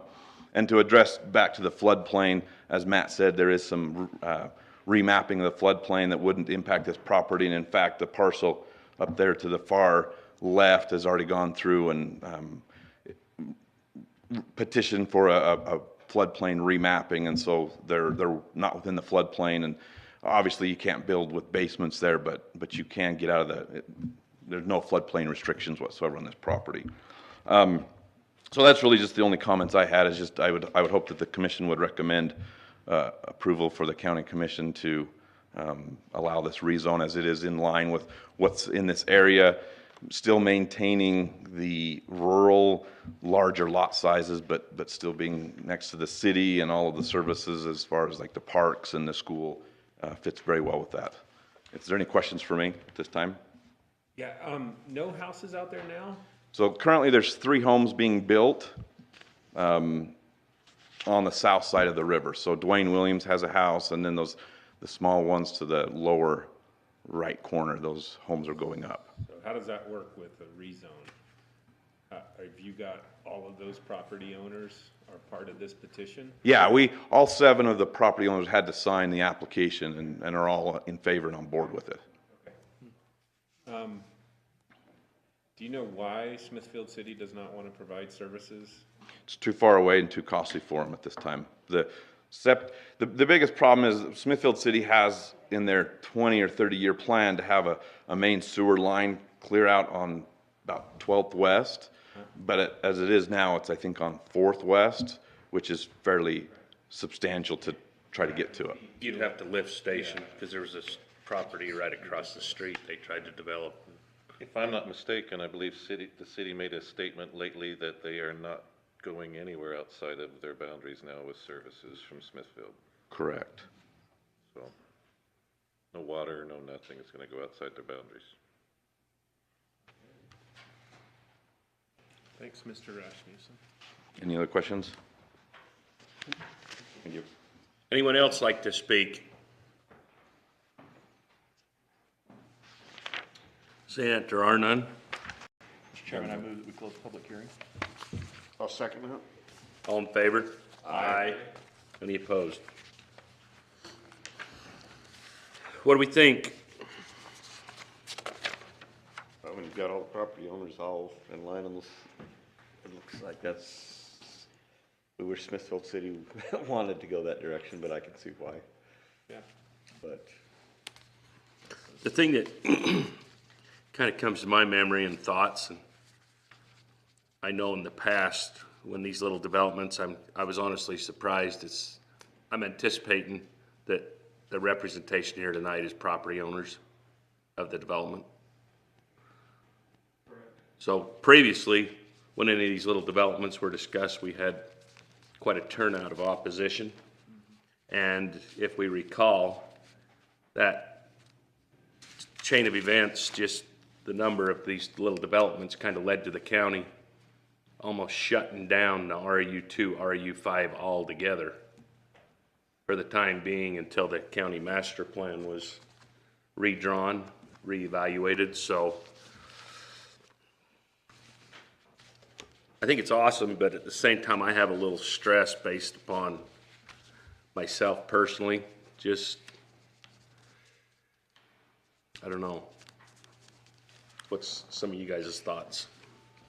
For me, you know, I believe that when we did the RU2 and RU5 zones, this was the kind of location I think people had in mind for, you know, adjacent to existing communities, that sort of thing.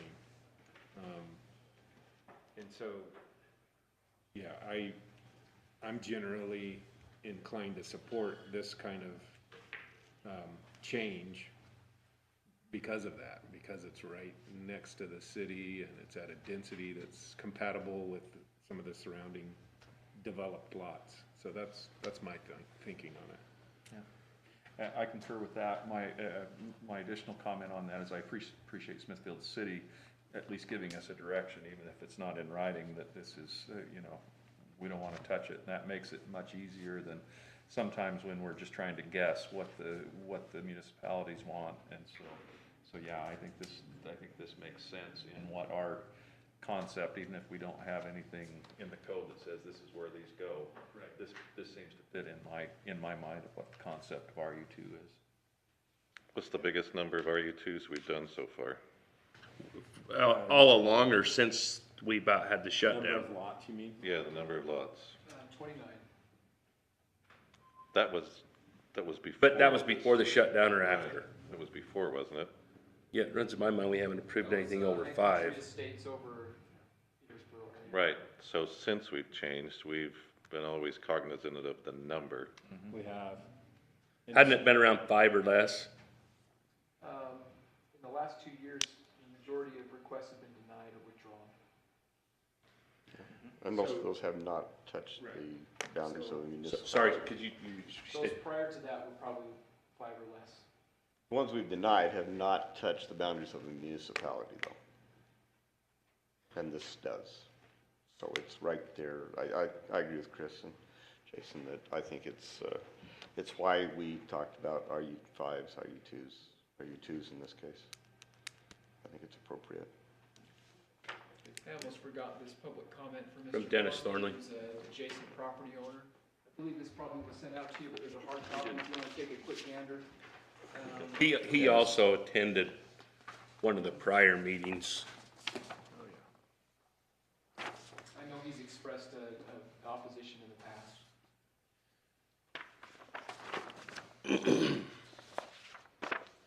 I do think, if my memory serves me right, we've done, you know, outside of the one in Petersboro, I want to say we've done an RU2 that's in the neighborhood of a dozen lots or so, if I'm not mistaken.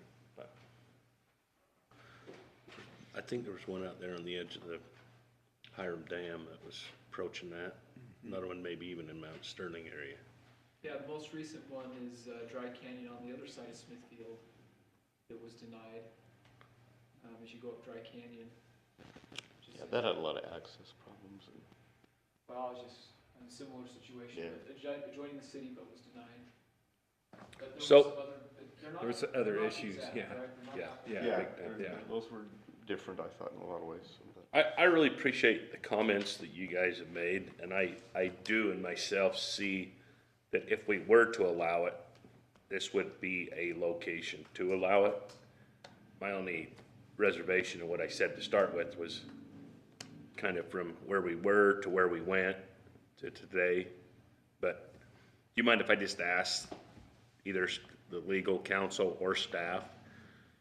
It runs in my mind before when we almost came to the halt, that the county was a big part of that as well.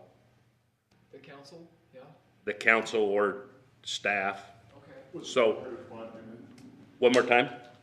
I missed part of what you said, that the council was a big part. So as we were going along, it almost came to a halt. They were willing to, or they were almost ready to shut it down altogether until the new master plan was redrawn.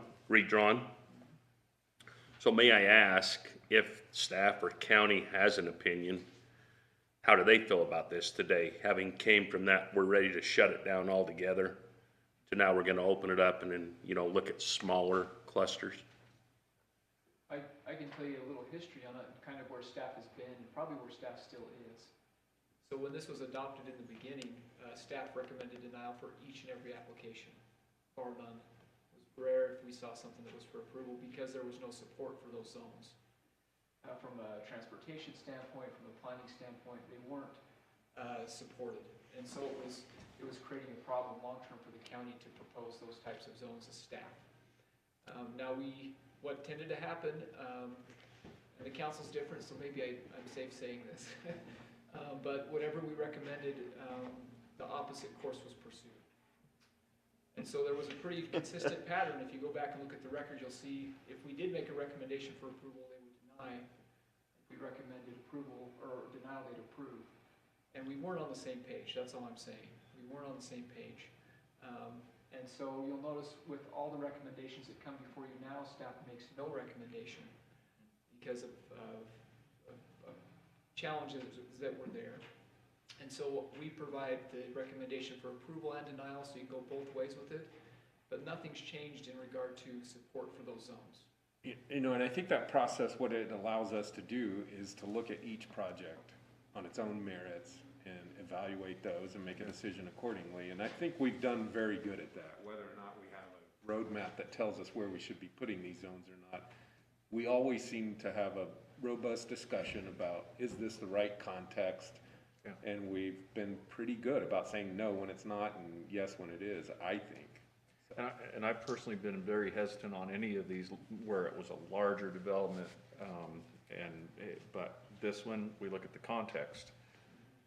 We got an RU2 there, we've already got this amount of density there. It's across the street from Smithfield. We're not adding significantly to the services needed. It makes sense in my mind. So it's just a point to, here's my counterpoint as staff, and this is our concern. We talk about doing these kind of a piece at a time, and this is a great example because you look at the area now, how many parcels are we talking about? It's not less than 5. We're talking 20 plus. Whereas if you had that come all at once, you would absolutely be very hesitant to make that approval. Well, that was the initial application. They wanted RU2, didn't they, originally on this? Originally, they probably wanted more. I can't recall if they actually. Yeah. They wanted this density originally. So there's a slippery slope there. Once you put those zones in place, you can see the pattern. We saw it with High Country Estates. We saw it with this. We've seen it. can't think of another one off the top of my head, but we have seen it. I think with High Country Estates, that decision was made, I think, most of us recognized it was maybe not the best decision, and we haven't approved something like that. And I mean, I still think we're gonna struggle with the idea of a 10 or 12 or 15 lot RU2 out in the middle of the county that's not immediately adjacent to a city, at least I am. So I still think that context is very important. And I think staff is very supportive of the process that you do and the discussion that's had. I think it's very valuable. We're very much taking it from a longer-term standpoint of, does this zone work here and is it supported? And so we're really looking forward to that general plan being wrapped up and getting some of these zoning issues resolved. Did you want to? I've not been here for that longer history. I have had the sense, as I've been here, that the council's still somewhat hesitant to do RU2 and RU5, but they discuss it every time and don't dismiss it out of hand, and I think your discussion has been robust and hit all the red points. Nolan, would you like to add anything? I pretty much agree with Chris. We had the meeting, we talked about where RU2s go, here it is. The only thing I talk about is the amount that's coming, but it's right next to the city. The city's at least answered some, we hope they'd answer more, because there's always the concept of the city gets mad because those people build next to the city, use all those parks, roads, and everything else, and yet they don't have a say-so on that, but yet we've reached out to them, so you have to go forward. I mean, you can't sit there and say, well, the city didn't answer, so nothing's gonna happen, so. I'm only looking at the number that's going in there because we've always tried to develop and stay with a number that's manageable as far as the lots, and so I agree with what Chris has said. This is where we said we'd have RU2s, so. Let's move ahead then. Thank you for everybody's input. Be ready for a motion. I'll make a motion that we, Recommendation. recommendation to county council that we approve the Creekside Estates rezone with its associated conclusion, recommendation, approval. Second? I'll second it. All in favor? Aye. Any opposed? Okay. Thank you for those that attended tonight for that, and good luck going before the council. As I said earlier, the council will be the final decision on that. At this time, we'd like to turn the time over to staff to introduce to us the Polson Family Historical Cemetery conditional use permit. This one's pretty unique. I don't know if we've had another request for a cemetery in my memory. I don't remember a cemetery coming before us, no. Haven't had a need, huh? Pretty interesting, Nobody No, died? And I've got one out by me, I'd like to see it come up, but it's closed. It's pretty unique. So this is a request for a conditional use permit to allow the Polson Family Historical Cemetery. It's described in their letter of intent, and you can see some of the photos attached there in your packet. Kind of what's already there. It's an existing cemetery. I'm going to show you on the map. You can see Highway 30. As you approach and start to come up the hill, you'll notice some steeper slopes on your right-hand side to the north. If you watch carefully, you can see the fence line that surrounds the cemetery. The cemetery is here. Oh, what happened? There we go. This is right at where the old church road, I think it's called Church Road, came It's up out on that onto knoll. 30. Okay, I didn't know that. Interesting. Mm-hmm. I think this used to connect right here. Yeah, Yeah. that's what Is I that was what you're saying, talking about? yeah. Okay. Yeah, they recently closed that off when they did the most recent updates to that road. That cemetery's right on that knoll. I did Right not, there on the knoll, you can see it if you're watching. great place for a cemetery. View Valley.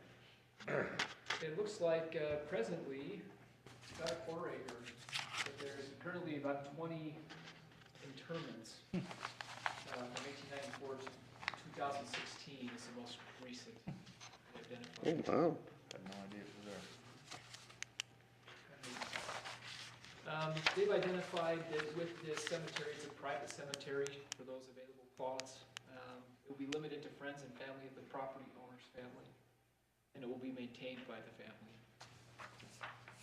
If they do expand it, they'll have to come back here. That's the other piece that's noticed here. It is a legal parcel. It's part of the Polson Family Farms subdivision. It was updated and amended back in 2019.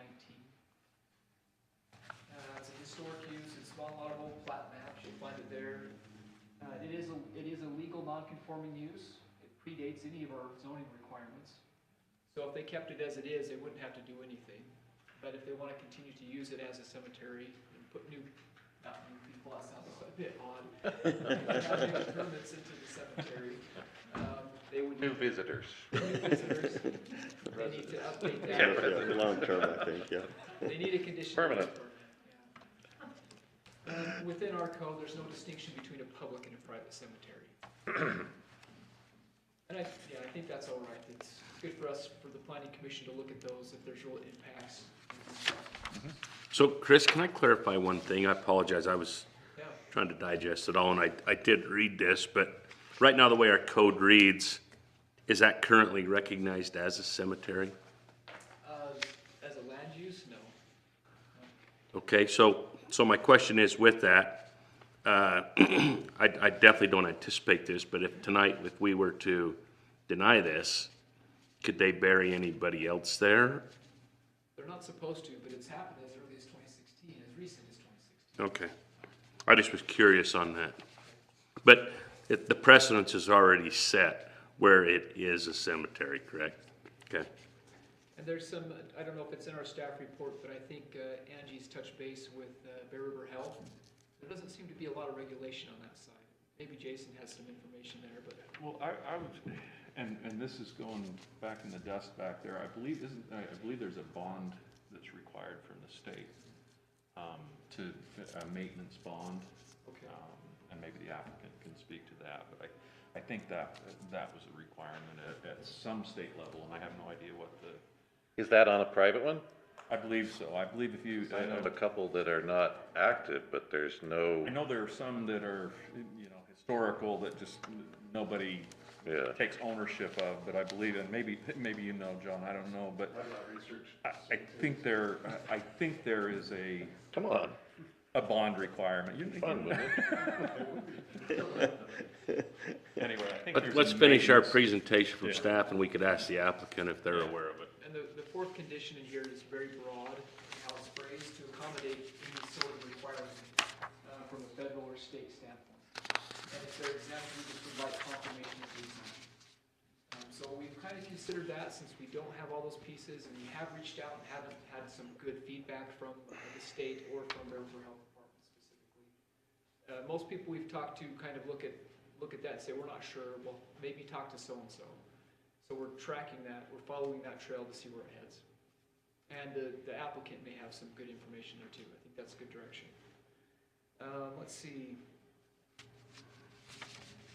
Legal parcel, we're moving on to conditional uses. There's some specific things we look at for conditional uses. I was really happy to see when the state updated this last legislative session, some requirements for conditional use permits, that we're already doing those things.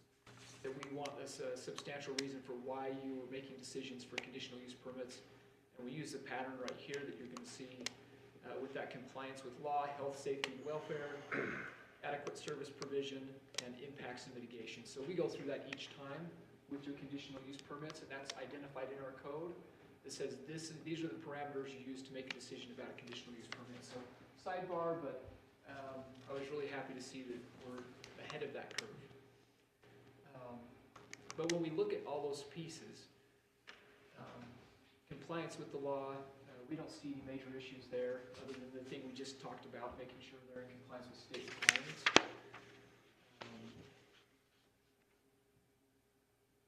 Make sure I didn't miss anything in that piece. Okay. Under health, safety, and welfare, that's one of those things that we wanted to make certain with talking to Bear River Health, there wasn't some unknown risk or problem with interring people in the cemetery if there were some other issues we needed to address. We're not aware that there are any that are related to that. The only thing that I think we identified is making sure that there's adequate space for parking. And it's a private cemetery, and so I don't see that there's the same instance. In fact, you'll see, I think it's a conclusion I'd like to point to right now, just as reference.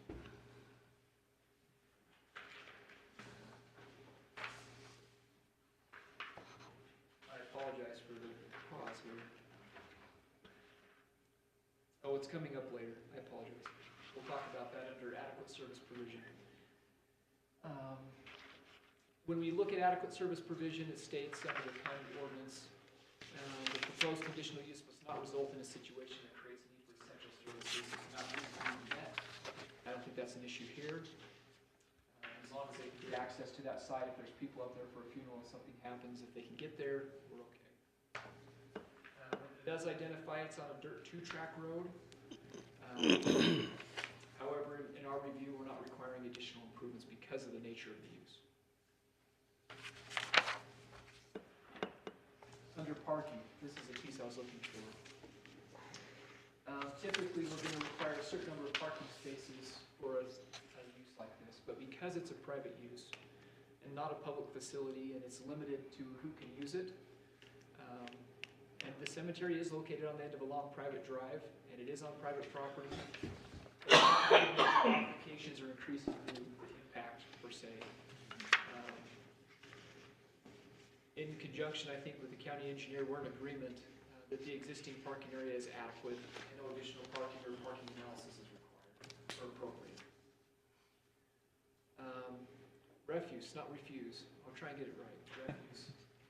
So anything that is generated is picked up by Logan Environmental. They don't have any comments. The city does not. No concerns from the fire district. Impacts and mitigation. If there are detrimental effects, the commission has the ability to impose conditions as necessary unless the applicants already proposed conditions. The only thing that's identified is the interment of human remains can have potential negative impacts on health and safety of adjacent property if it's not done properly. So that's why we reached out to Bear River Health. We'll continue to track that, and that condition I pointed to is applicable here, is making certain that that's done in an appropriate manner.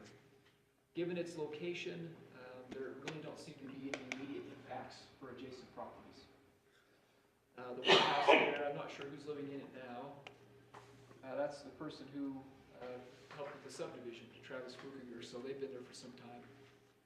And the cemetery's been there longer, so I don't think there's a real impact from that standpoint. Notice has been sent. We don't have any written public comments at this time. There's 3 conditions identified and 3 conclusions. And that is staff's report. If I can talk. Thank you, staff, for that presentation. I think it's awesome that this family has this history and tradition that they can hopefully carry on. Commissioners, do we want to allow the applicant the opportunity to come up? Yeah. Share a few things. Maybe they know if the bond's required or anything that way.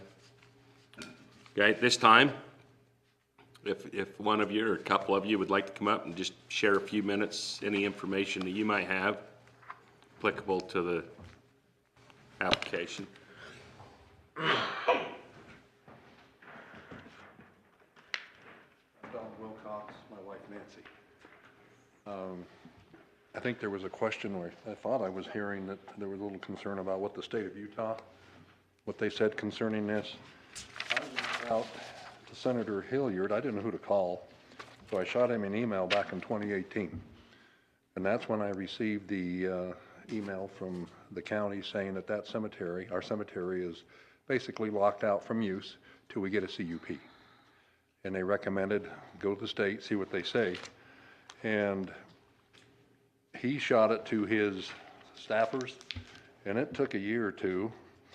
And I sent this all to Angie. Did you see that, this email chain? I have not seen the email chain. Okay, she has it. Okay.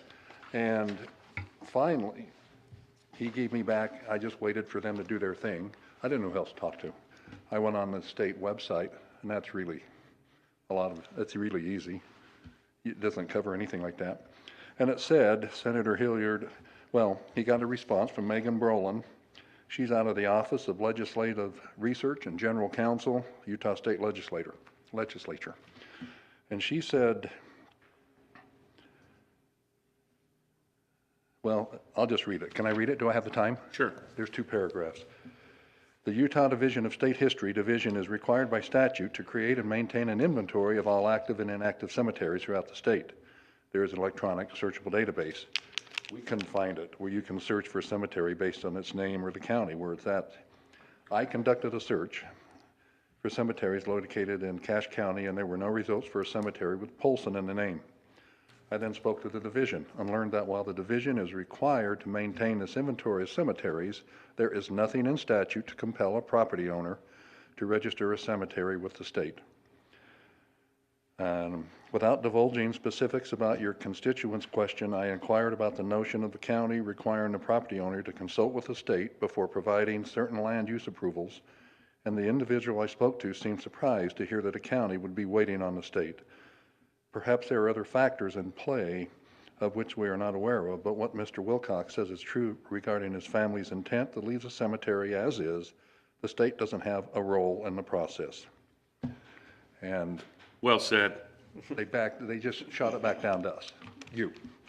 And our intent was just, we're not expanding the footprint, but we've been put on hold, and there's still room for 20, 25 people in the family to be placed there. And everybody in there is Polson or related to the Polson through marriage, starting in 1892. And all we're asking is, can it be grandfathered in to CUP status? As it's only one of 2. We talked to a mortuary, and he only knows of 2. There's one in Mount Sterling. Yep. Yes, and then ours. And he said the only restriction or only thing that I would counsel you on, everybody has a vault. Well, I can't speak for the Pioneer, 1892, they were not vaulting at any of the cemeteries around this valley. I know that Tilda, Paul, May, Jack, and our daughter, they're all in vaults. And that's been 20 years. My grandfather. Your grandfather was in a vault? Okay. So that's all we're asking. Thank you. Okay. Do you have anything to add? Oh, not without getting emotional, so I'm good. It's awesome history. It is. It's Thank cool. you. It is. Beautiful spot. Thank you. We've given them the opportunity to speak. Is there anybody else here that came because of this? Okay.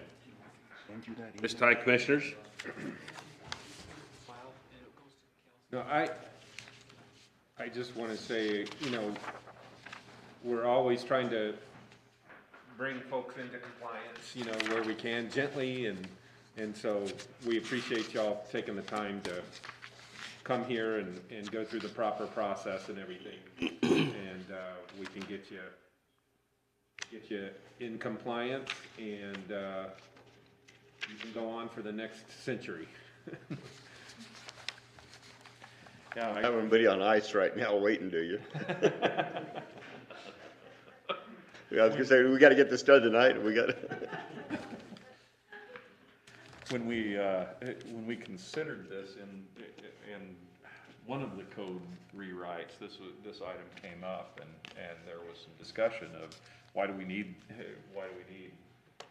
private cemeteries as a use in the county, and John White and I kind of said, yeah, there's gonna be a situation like this where families have this or that, and anyway, so I think this is good, and there's a reason why we have conditional uses, so we get those all within compliance. And I see it as nothing else other than respect for the deceased too.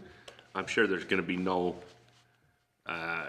drop in history with your family with this one, but sounds like possibly that one's maybe been abandoned. Did you say that has, or? Well, it's changed ownership. The church owned it at first, and then a private landowner was adjacent to it.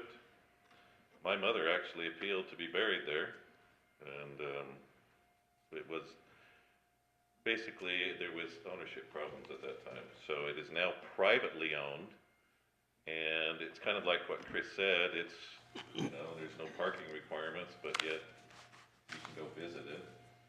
But the only people to visit are family, and I'm sure that's the same way with the Polsons. So I think it's an awesome thing to keep history, and they're there, so. Well, this, at least the monument, or so that it's respected and Yeah.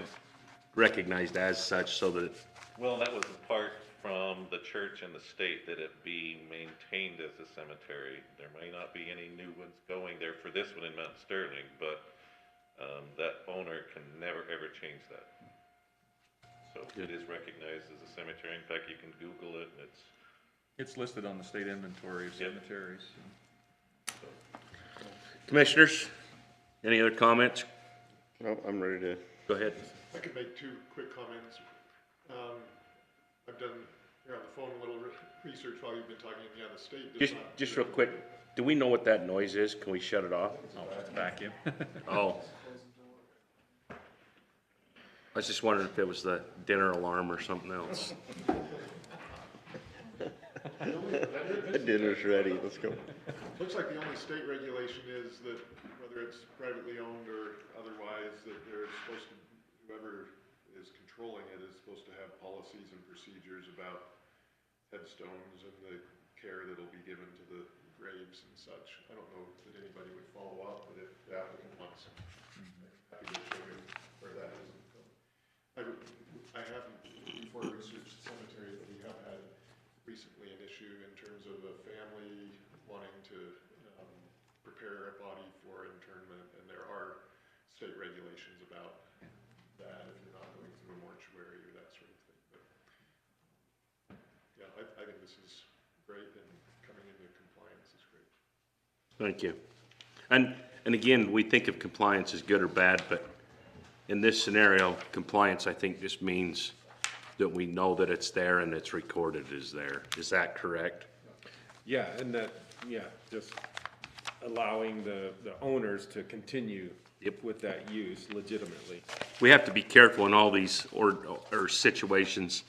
Some of the things that's transpired in the past, dog kennels, private airports. One person does it, so somebody else thinks they can do it, so we have to follow. Huh? I forgot one other kind of interesting thing, but in that the owner is supposed to establish a record-keeping system, including a secure backup of those records. The state does have an interest in somebody keeping a record of who's buried where. Okay. Isn't that done pretty much through the death certificate? Disposition is usually listed on the death certificate, so that helps in their record keeping. And this is probably so that if it isn't a private cemetery, you're relying on the cemetery to know who's buried where, that the cemetery's doing a good job of keeping track. I assume the Polsons know who's. They got a good map. Good map. Okay. Without further delay then, or any other comments? Are we ready for a motion?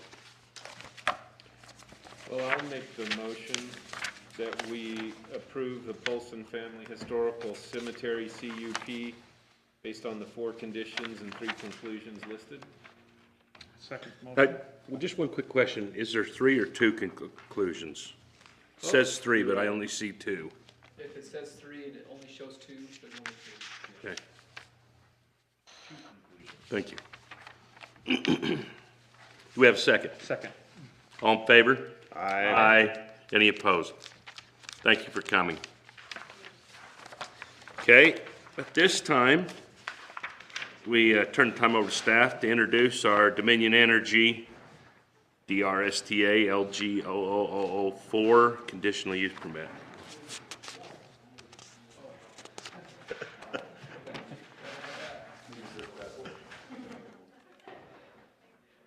So I'm not gonna refer to it as what you just said.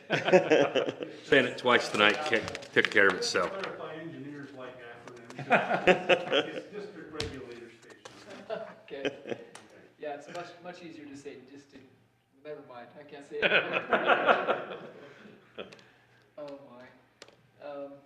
Now this one's interesting. We've talked through this, and I can't remember if I talked with you or who it was I chatted with, but when they came in to try and, they're doing some other pipe work down the road.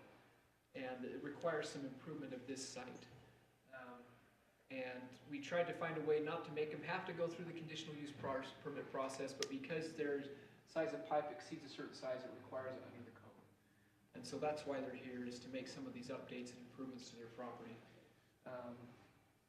But they can tell you more about that. What we're looking at here, there's an existing facility, a 60 by 40 foot parcel. You can see it in the map here, if I zoom in just a tad. That's the property that we're talking about. Parcel lines are jumping around, sorry. Could you pull out just one more time, sorry? Zoom out. Yeah. Is this by Zollinger's? So I'm gonna pop out a lot then, so you can see, sorry about context. Here's Ted's. Ted. Okay. Yeah, that's what I was thinking. You come down That's the right, road, forget it's just on your 3200. right. You probably don't notice it because all you see Trees around it and then is the house. trees as you go by, and you might see some of the valves out here, is that correct? Yeah. Out in front, and there's the building here. Yeah. And so there's gonna be some work done in this area as you go down the road. I can't remember if it's both sides, but that's not tied to this specifically. There's a franchise agreement that relates to that, that's all handled under the franchise agreement. But because this is outside of the right of way, we have to handle with the conditional use permit. So as we look at that,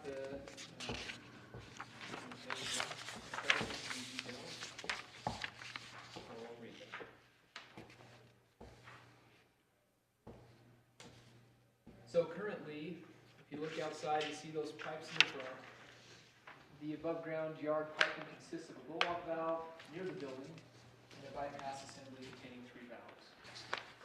So the proposal is to install 4 additional valves and approximately 15 to 20 feet of above-ground piping. Now, I don't know what this is, so I'll say it, just know I don't know what it is. A cathodic protection junction box will also be added to the site, but that's referenced in the documents also. Let's see, the new valves piping will facilitate the operation of the new pipeline to Nibley as you go to the east. Future maintenance of the site after the initial construction will include a line inspection every 7 years. It takes approximately 3 weeks from start of mobilization until cleanup. I don't know all the details of what that entails, but maybe we can address that a little bit later. So when we talk about employees at the site, they'll just be there for periodic maintenance and kind of patrols to make sure there's not been any damage or otherwise done to their property. Let's see, when we look at the conditional uses, we're going to look again at compliance with law, health, safety, and welfare, adequate service provision, impacts and mitigation. When we look at that, that's compliance with law, the first one. We're just asking them to update their conditional use permit to be in compliance with our code. So they're doing that now. There aren't any other issues there in regard to compliance with law. Health, safety, and welfare. We specifically identify those items again that can't be detrimental to public health, safety, and welfare, to those residing or working in the vicinity, or injurious to property or improvements in the vicinity. It's detrimental if it causes unreasonable risk to the safety of persons or property because of vehicular, traffic, or parking or similar risks. If it unreasonably interferes with the lawful use of surrounding property. I don't think that's the case in either of those, but that maybe is a point of discussion for the commission. We've identified with the applicant that the proposed uses will only occur for this conditional use permit on the subject parcel. It will not cause unreasonable risk to the safety of persons or property, and it does not unreasonably interfere with the lawful use of surrounding properties. When we look at the approval of the zoning clearance, the building permits, approval of the zoning clearance and building permits may be required to ensure compliance with the applicable codes. So what that means is we haven't looked at the specific details to say if that building permit is required at this level. If it is, they'll have to meet that requirement. That's just the nature of what the law requires. Adequate service provision. This is not going to result in a situation that requires the need for essential services. It can't just be met as it stands. There's not an additional need from what's already there. Access again comes off 3200 South. It's a minor arterial. As we read through that, it's identified with the county engineer that the limited scope of work requires no improvements to that site for the road, or to the road for that site. So no additional improvements there. If they are doing work in the county right-of-way, it does require an encroachment permit. Again, that's part of the franchise agreement. So we're not stating anything new here, it's already part of the requirement. Parking, there's adequate parking identified there. It's exempt from the parking analysis also based on our code 5610 for that type of use. So no need for parking analysis there. They have identified parking needs for the project will be limited to the construction period and occur on private property or along county roads. Again, that'll have to be worked out with the county road department. Typically, we don't allow parking of vehicles in the county right-of-way. It's different if they've obtained an encroachment permit. So again, that's part of a different process.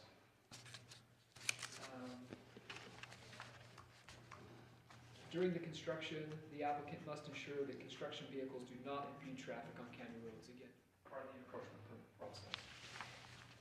After construction, the applicant indicated that there will be no parking needs as there are no employees regularly on site. Employee visits will occur during site maintenance. So when they come to the site, they can pull in and do whatever they need to and be out of there. So limited impact. Doesn't appear to be an issue with refuse or garbage. No comments from fire. Impacts and mitigation. On to page 4.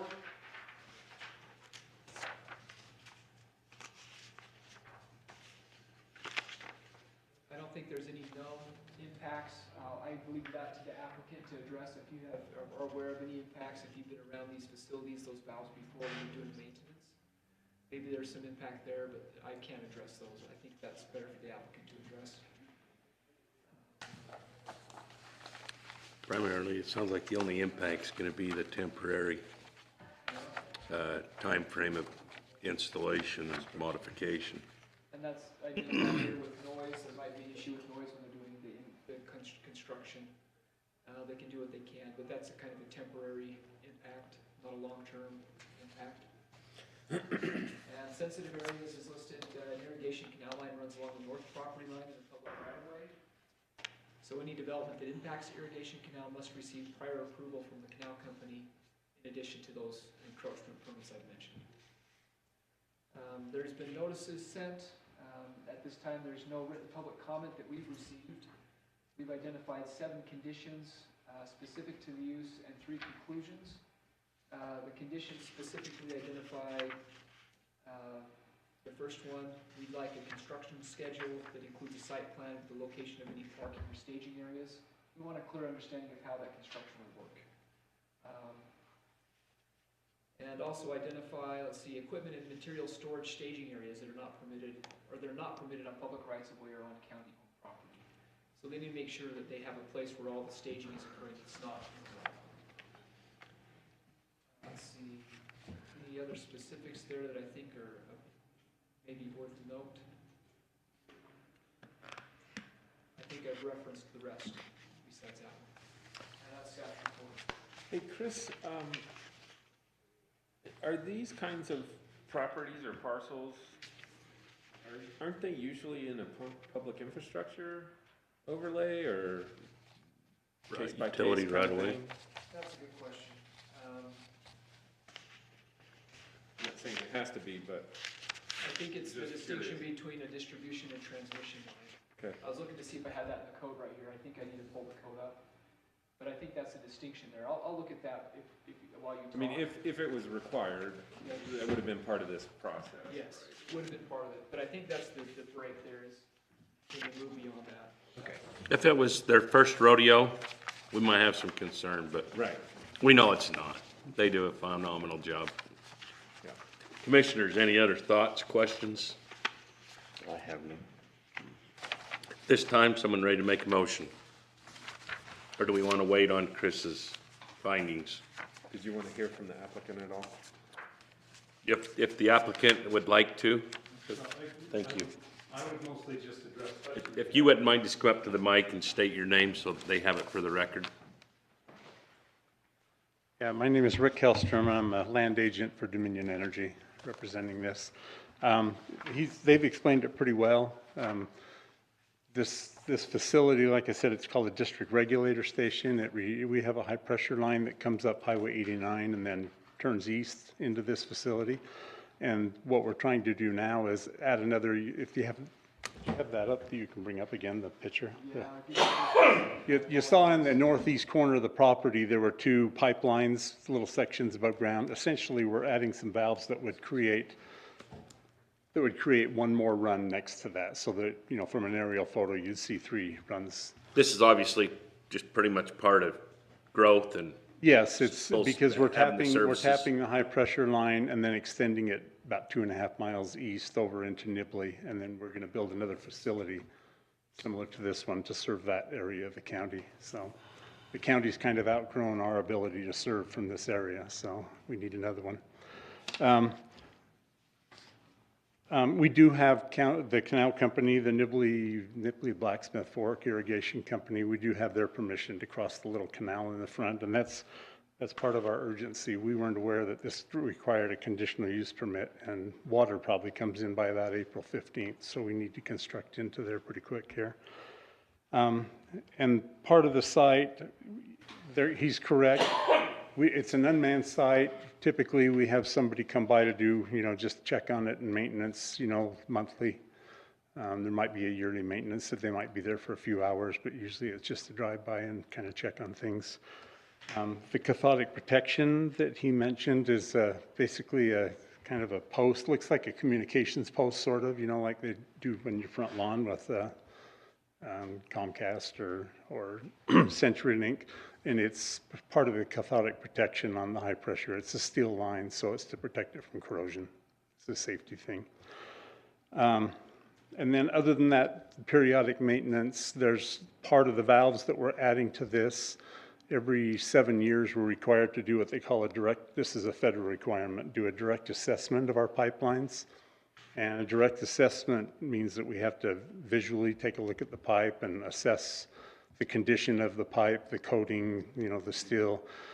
But another way we can do that, rather than actually exposing the pipe at intervals, is we can do what they call a smart pig.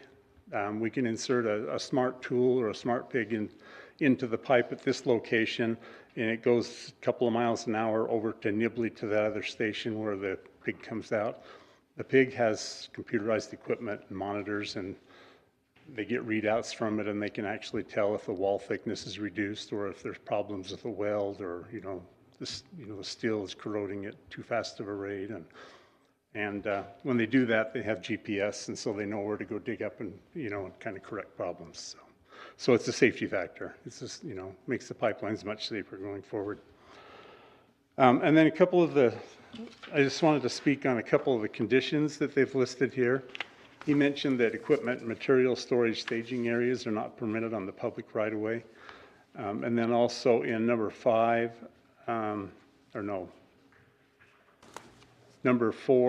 that we would require an encroachment permit for work on the county roads. So between the two of those, we don't plan to actually have storage on this site, but we will have storage of equipment and materials as we construct. And we do have an encroachment permit for the 3200 South Corridor. So, while per se we're not storing anything there, we will have the equipment and materials as we build. In bringing that up, do you feel is that restricting you, or you're just pointing out? Well, I'm just kind of pointing it out because I did talk to Angie about it, and we exchanged emails.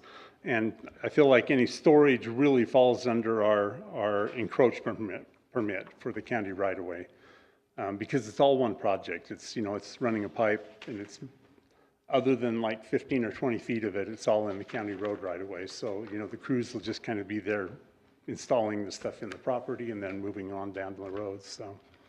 So per se, we're not storing stuff on this site, and we're not parking a bunch of stuff in relation to just that. All of our parking and storage will be in relation to the encroachment agreement that we have, and if you go there now, I don't think we're on the county yet, but we're in Nibley City, and you would see there's a lot of equipment involved with installing a high-pressure steel line. So those are the couple of points I just wanted to make sure. I don't want to be out of whack with, with the conditional use permit you know, where the work's so closely related. Now, and then also on number 5, as far as parking or impeding traffic, you know, we do have a traffic control plan in conjunction with the encroachment permit, and, you know, we have signage and VMS boards and flaggers, you know, to keep traffic flowing. So if you have any questions, I'd be glad to take a shot at it. I have one question, and it's pure curiosity. Pressures in a high pressure line, and then when you step down, what are your pressures that you run in those lines? I'm not positive of the pressure here, but typically it's like in the range of 250 to 400 pounds. In the high pressure? In the high pressure. And then it steps down we have an existing building there. That's where the regulation pressure reducing is. And it reduces down to 45 pounds. And that's what goes into subdivisions. And that's the pressure you have up to your meter on your house where it's reduced again. Thank you. Good question. Just curious. Any other questions for the applicant? Have none. We're sure it'll be done right. Okay, thank you. Okay. Hold that up. Go ahead. Yeah, it's that code, and that is the distinction, it's between distribution and transmission. So because their pipeline is less than 12 inches in size, it doesn't require the rezone. Otherwise, it would require the overlay zone. Okay. in place. Okay, thanks for point. bringing that up. This time, commissioners, we're ready to make a decision. I don't know if I want to make a motion with that name. I move that we approve the DRSTA LG0004 valve/piping addition CUP conditional use permit with the 26 findings of fact, 7 conditions, and the 3 conclusions. I'll second it. Any further discussion? All in favor? Who was the second on that? There was 2. Chris. Sorry, Chris. Sorry about that. Any further discussion? All in favor? Aye. Thank you. Okay, that leaves us to our last 2 discussions.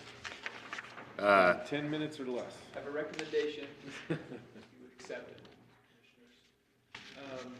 The small-scale slaughter facility, I think, needs our time, and we could probably let cannabis, unless you want to hit it tonight, wait again.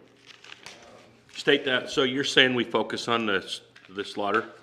That's fine with me. Our recent Yes. site visit, and I've asked Forrest Olson to be here to make sure he can answer some questions, if you have questions about some of these specifics. You mind if I preface this with one statement? Your presentation? Oh, yeah. I'm just gonna say that per Chris Sands, Jason, myself, Chris with the county, and Brandon Spackman met at the facility. And I- I need to clarify, we never had a quorum.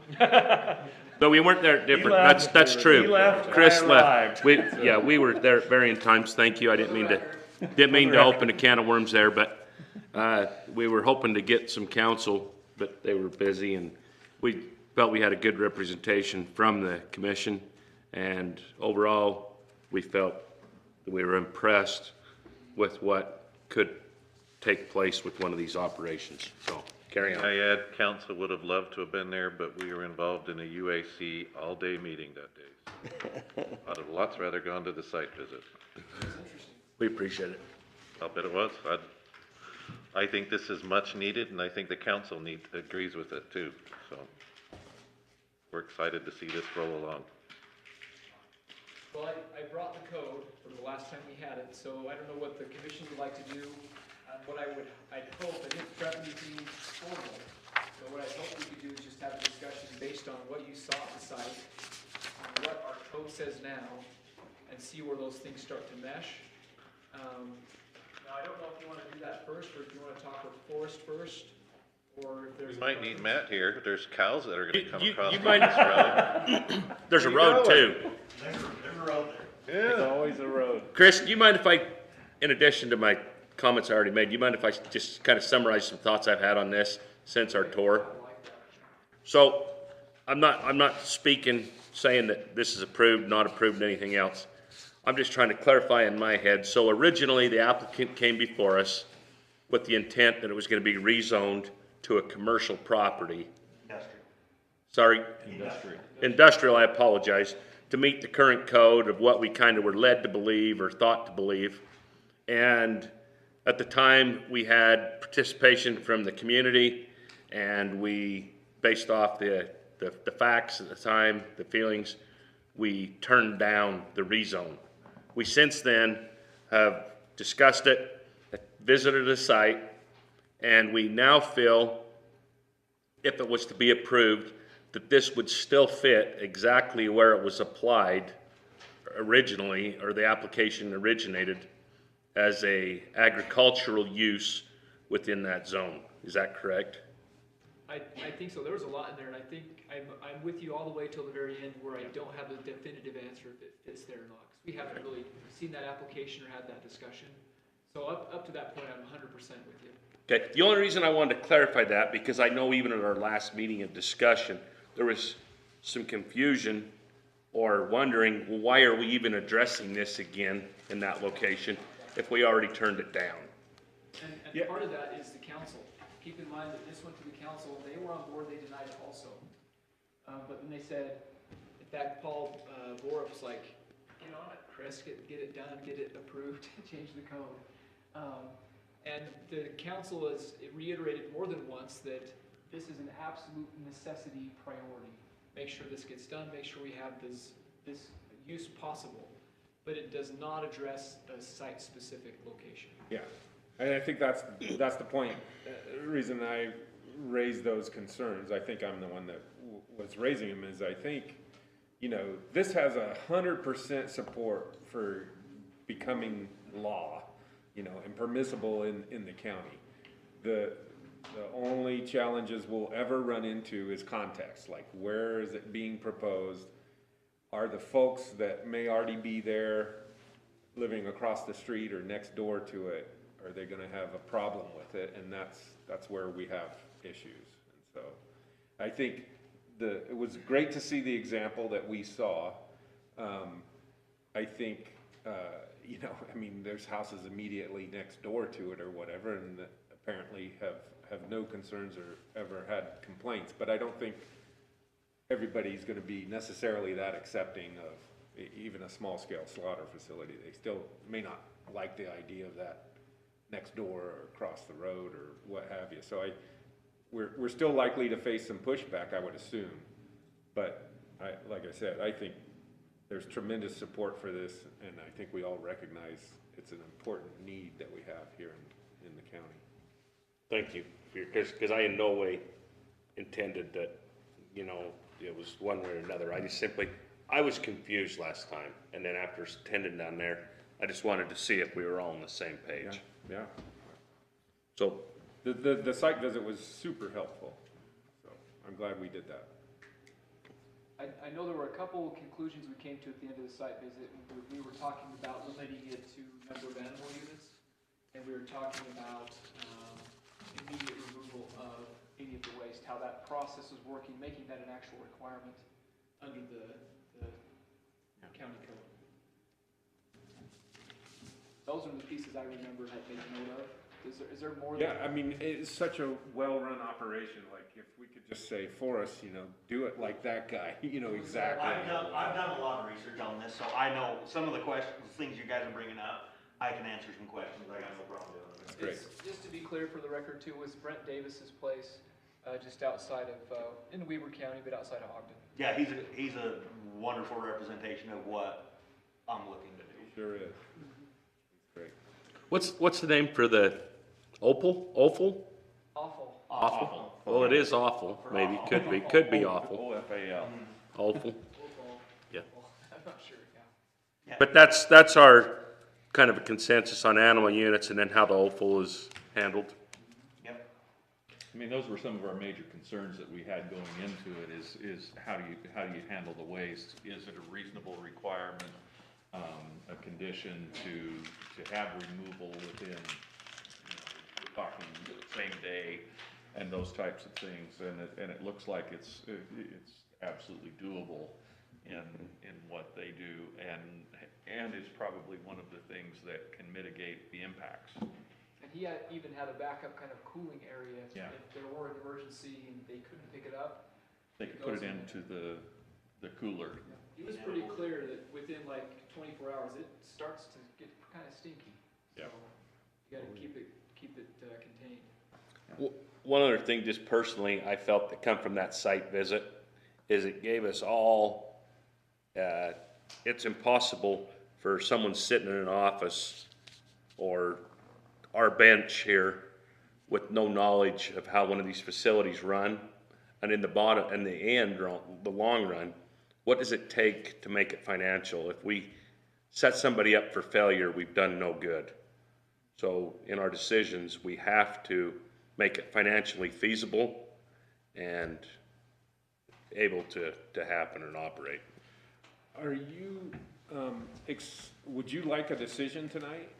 The sooner we can move it, the better. I know it is a benefit to those who are interested in that. Yeah. Because once it goes here, then we still have a public hearing with the council, but yeah, time is short. Especially for our meeting tonight, so I was gonna make a motion to extend the meeting if we need to, long enough to finish our discussion or whatever.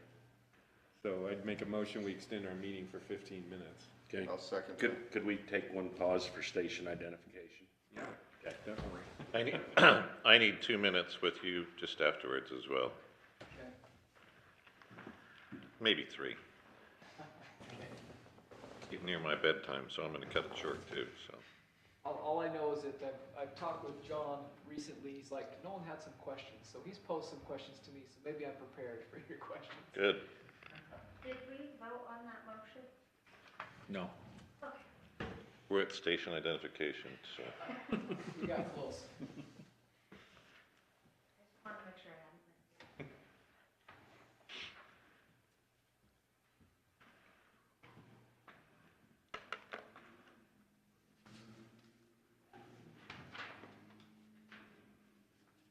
it. There's a few things on this I think we can address and change, but I'll wait till Brady's back. We should probably talk through those.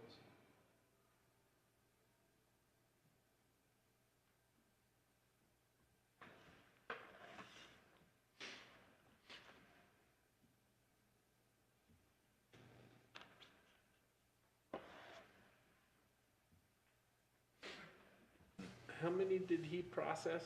Do you, down there? So that day we went down was just an example, but I can give you the full numbers too.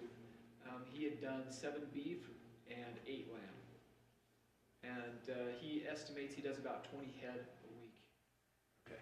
So overall, It was under the 1,500. Yeah, To yeah. give people an idea, if you're doing 20 beef a week, you're not even doing half of what JBS does in a day. not even close. They do about 2,300 is the last estimate. Yeah, so last year, they were ramped up a lot higher with the whole COVID outbreak, and they were one of the only meat processing plants in the country producing. Yeah. But now that they've slowed back down, they're down to about 2,300 head a day, which is still, 20 beef a week. You're still not doing in a year what they're doing in a day. Oh, Mr. Chair, we didn't take a vote. Call for a vote. Oh, let's call for a vote on that. You made the motion. Did we get a second? All in favor? Aye. Any opposed? Just for the record, I had to take Phil Olson's position since he wasn't here tonight. I would have been remiss if I hadn't recognized that. Let's go, did you wanna go through and do others have more they wanna share about what we saw at the site? No, I was satisfied with some of the real burning questions of waste removal and what does, if we're talking numbers, what is reality on how many can be processed and what's, the picture of what a small scale slaughter facility would look like, because there's a big difference, as you point out, between my vision anyway of a small scale slaughter facility and a JBS, and I think those questions were satisfied by the visit. That in my mind was really the vision that I've had of what we're trying to accomplish is a facility on that scale. And it was interesting to see and hear from him too, when the state inspector's there. They do a pretty thorough job. They go through, and if there's anything there, they make him redo it. Okay, a couple things I wanted to point out in here that I know that we need to change. First of all, I question number 3 as being necessary. I know we had some discussion about parcel size when we were there. They made him have 2 acres, but he only needed 1 to operate. And we already identified that they have to qualify as farmland assessment, or as, under the Farmland Assessment Act, as agricultural. So there's That's redundant. There's kind of a redundancy, because the Farmland Assessment Act allows them to have a smaller parcel as long as it's attached to a larger parcel overall. They can piggyback those things. This was written intentionally to cut that backing option away and require a minimum lot size. And that's also identifying, or considering maybe a perceived nuisance issue. Yeah, right. So it's doing a couple things. Yeah. Now, I'm not certain it's necessary, given our experience, if we set up another condition that identifies removal of that, the nuisance issue. Chris, my only thought in that, again, as has been presented and as we witnessed, 2 acres was Boodles. My only concern, pending location, if we were approving one of these out where there were no residents, or especially if the facility was there first, it wouldn't be probably as big a deal, but if we were to put one of these next to these neighbors, my only concern is pigs especially make quite a noise. And so I don't know if there's anything that we could do to negate that, whether a distance because even if we have 5 acres, but if it's stuck right on the corner next to a house, might not be the best. And I don't want to complicate it in any way, but just looking down the road, that's only one thing that I thought. Pigs probably are the noisiest, and when they're confined like that, headed in to be butchered, They're fighting. that can make quite a noise. We have the. If it's not a big deal, let's not worry about it, but. But if we're in an agricultural area anyhow, the neighbor could have pigs and we've Okay. got the same issue, right? We did try to address it partially, because there's a 50-foot buffer on there. And then if you consider a setback onto the next property, it's a minimum of 12 feet. So they're a minimum of 62 feet from a structure. Okay, residential that's fine. structure. That was the only thing that, as I thought about, that I was maybe a little concerned about. I think it's valid. I don't know what the impact, the sound impact might be, or it's probably not a necessary, it's probably not a perception of loudness that they're dealing with, it's a perception of what's happening. Yeah. That's the issue. So I guess my question would be for the commission with inside of number 3, is there a reason to keep that requirement for 5 acres or larger in size for this type of use? If we're talking about industrial, does it help to minimize that size so that if heat goes out, that isn't capable or size enough to do something else as an industrial? Might make more sense to keep it limited in its scope. All I'm saying is then it limits the aspect or use of something else industrial if we meet his size need, but it's minimum for something else that's in industrial. Does that make sense? Yeah, it seems more clear to me to have a smaller size. That total okay for, with you, Forrest? 100%. Even though if we need to add more, the landowner is obviously willing to add more. I think I don't need to stand up, do I? Am I good to sit down? Like, I don't need to. she's the boss. You're loud enough that I need your coffee. Okay, sorry. Forrest Olson for the record. And by the way, if I can go on the record, I just want to say Chris deserves a raise. That man has done so much work to help me, and I really appreciate all that he's done. He is awesome. Negotiated a free cow killing with you or something? What? He's got it if he wants one. I'll tell you that right now. Keep that off the record, carry on. Keep that off the record. Sorry. Very kind person. He's overstating his. No, he's just, I understood that this process is really hard, and I appreciate, for example, even you guys, you guys are doing what's right. I didn't want it to be rezoned to industrial, even though I was only doing that because that's what the law required.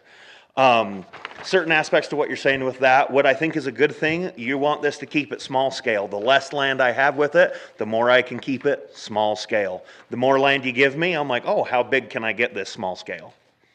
But we want you to be big enough that you're profitable and successful, that you stay there. Mm-hmm. But if you do leave for some other reason, all I'm looking at is the mitigating impacts that Of what somebody else would follow. somebody could say, hey, There's me, an industrial piece right there, giddy up, I'm in there. Giddy up, I can do, and that's the thing, and that's why I agree with the small. If, let's say I do like grow out of it, or I go somewhere else or do something else.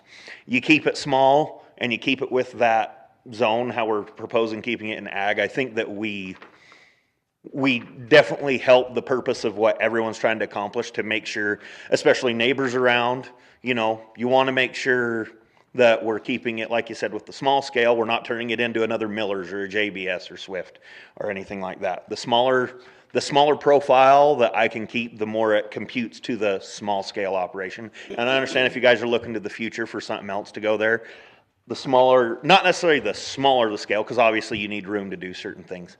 But I think that is a really good point and what'll help us accomplish exactly what we need to. And it also kind of cuts through a lot of the red tape on certain things, being able to like maybe redraft lines or whatever to include more property onto a parcel. Well, I don't want to stop you from growing either, to the point of what this concept means is small scale. But Exactly. But once again, once we go with the small scale, you know, where do we draw the line? And the reason why we're doing this is obviously because when me and Chris were talking, the law that's in current going right now, it requires 75% of the animals killed to be the landowners, which doesn't help anything with the problem that we're having right now in this situation with helping people. You know, like, it either has to be raised by him or bought. So what? The landowner can buy all the beef he wants and then we can slaughter as much as we want. That doesn't help anything for anybody. So what I like this is just being able to help the community. Heck, like right now, I'm sure, I don't know if any of you guys have any beef to get going right now, but every single one of you that do know exactly how far you are out right now. I get about 15 to 20 calls a day asking me to come and do their animals, or people to get on my books, and I don't even have anywhere to go. It's like I understand this made the paper and everything like that the one time, but the big thing is for me right now is I'm in this to make something of myself and do something to help me expand and become more self-sufficient in myself. But this is a really need for the community, and all I want to do is really help my community grow and to help people do what they want, which is right now, people want to know the food that they're getting and to be able to know that they are taking care of it. Even though I work at Macy's, I know a lot of people don't want to go to the grocery store and buy a piece of beef. They don't know how it was treated, they don't know what it was fed, and they don't know where it came from.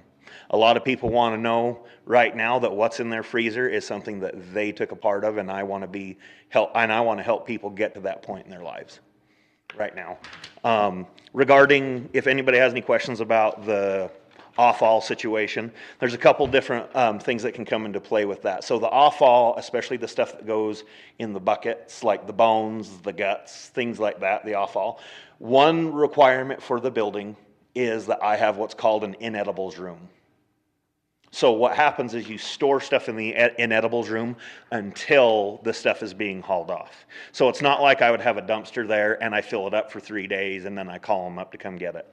Everything is in the inedibles room until I either haul it away or have it be removed. Now, having it be removed is a couple different ways. I could either do it myself, or I have already called the Logan City landfill and they deal with this, and they offer it, depending on the size of the dumpster and the cost, they do an on-call basis. So if you are an on-call basis, you notify them, they come and replace the dumpster with a new one and take the old one out that you have filled up within 24 hours of you calling them. So that's one address. There also is a thing about having a holding tank. I've already talked to the Bear River Health Department with the environmental protection person that's in charge there. I can't remember who I talked to, it was a few months ago, but we were looking at requirements for a holding tank that doesn't leach out. That's just a holding tank I have pumped and removed for the cleaning of the facility that washes down. And that, they said anything that the Bear River Health Department would require is smaller than what I would be putting in. So they're not really worried about the size of my tank at all. They're just more worried about making sure that I have the tank, is what it is. So that one is a sealed off tank that goes right drained into it, and I have that pumped out whenever it needs to be, as is. And it's a sealed off thing, so it's only exposed, the valve at least is only open and exposed once a month or a couple times a month to get it emptied. So your inedible room, is it cooled? Cooled, sealed. It's part of the, it's part of where the coolers are, just to be able to keep those things And it's all about keeping those things separate from the actual food product. It's a way to make sure that, okay, this is the inedibles room. You can't have any hanging beef in here. You can't have any of that. It's all about keeping those things separate to know that it is trash. Some of them, even if it was a commercial scale, they would actually required me to put a chemical on those so that they could not be used. So at this last facility you guys went to, how long does he store meat, or does he have a provision in how long that is after he cuts it before the customer picks it up? What's that duration? Well, you got 14 days typically on a beef carcass. On hanging, most Killed to, before you start cutting for it to cure. So was or is there a time duration that he can store meat on there? I'm not, maybe the state, we didn't ask that question. So there is not. So what's going on with how fast the turnover is right now? The max right now is 14 days. Most people, if they want you to hang over 14 days, some people say, I want a 30-day aged beef.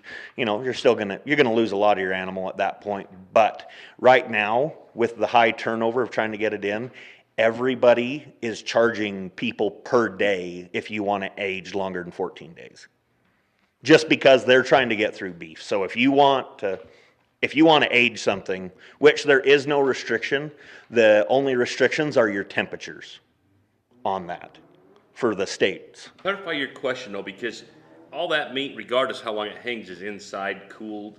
The things that we're discussing that would be potential public problems Are would the be offal. where his blood and Right. that goes into a tank, and then the offal. And that guy had a room that was prepared for the offal. But if I remember correctly, I don't think he said he's ever used it, has he? Well, my question comes down to the point that if he's storing meat and customers come in, our customer's gonna say, I wanna meet you on a Saturday or on a Sunday, so is he then, hours are different, so they can pick up their processed meat and then the storage, which leads to the question also, then you would probably need a generator or something so that your backup emergency if something happens. Mm-hmm. I think That's all I'm wondering is hours and how long, if there's a Well, USDA requirement of how long he can store that or whatsoever there. So there's no USDA requirements because it's a custom facility. USDA is not involved at all in it. So custom facility, so it's state, we don't have to worry about any USDA. The only reason, I wouldn't even have to worry about USDA even if we went retail. Only if you were gonna cross state lines with retail is when you would have to involve USDA. So the state does all within state, whether you're doing custom cut or you're doing retail marketing. So we can actually even do both in the same thing. The only difference is if I'm going to do retail, I might have to have a different license from you guys, because if I had a storefront in that facility, not necessarily butchering retail on that facility, but if you were butchering retail animals on that facility, I would have to have a state inspector watch me harvest the animals to be able to do that. So being able to, when you do anything with custom cut, you do have inspectors, but they are not there all the time. They're mostly there to make sure you're maintaining your sanitary services and making sure that you are meeting all of your code requirements. So they won't even let you harvest your first animal until your facility passes their inspection with the state. So the UDAF will come in and say, for example, like if I'm in the kill room where we harvest the animals, if my bleeding rail is not the right height, I don't pass. They're pretty strict on a lot of their rules. The inedible room is specific to making sure for the offal and all those things are making sure they're stored separately. It can't be an open room. It can't be exposed to the elements. It has to be something that's sealed off, that it's not going to infringe on anything in the building or out of the building. Okay, I'm good. You go ahead. I need to make a motion to extend the meeting another 15 minutes. I'm sorry. I didn't mean to go. I'll second that. Okay, all in favor? Aye. Chris, well, I'm just gonna real quick, so I can't speak for their hours, but I can tell you that the meat cutters are at the mercy of the public, because I've seen it firsthand in other places, and Dave addressed it too. He's only got so much space in there to put the cut up meat, and if people don't come get it. That was the limiting factor. Yeah. It's freezer, but once it's, I mean, once it's cut, it goes into a freezer space. Right. And so it's. So I was just wondering if there is a, Public coming down, the traffic coming down into the facility. Well, and the hours. one thing to address that too is like people like, first of all, like, I'm not into, if people call me up and want to pick up their animal, you come when I'm open. You don't come. And that's what this And, guy did too. and that's what it is. So like, I've actually been helping a guy up in Downey because he's been needing some help, just because, you know, I'm trying to help this community stuff as much as I can.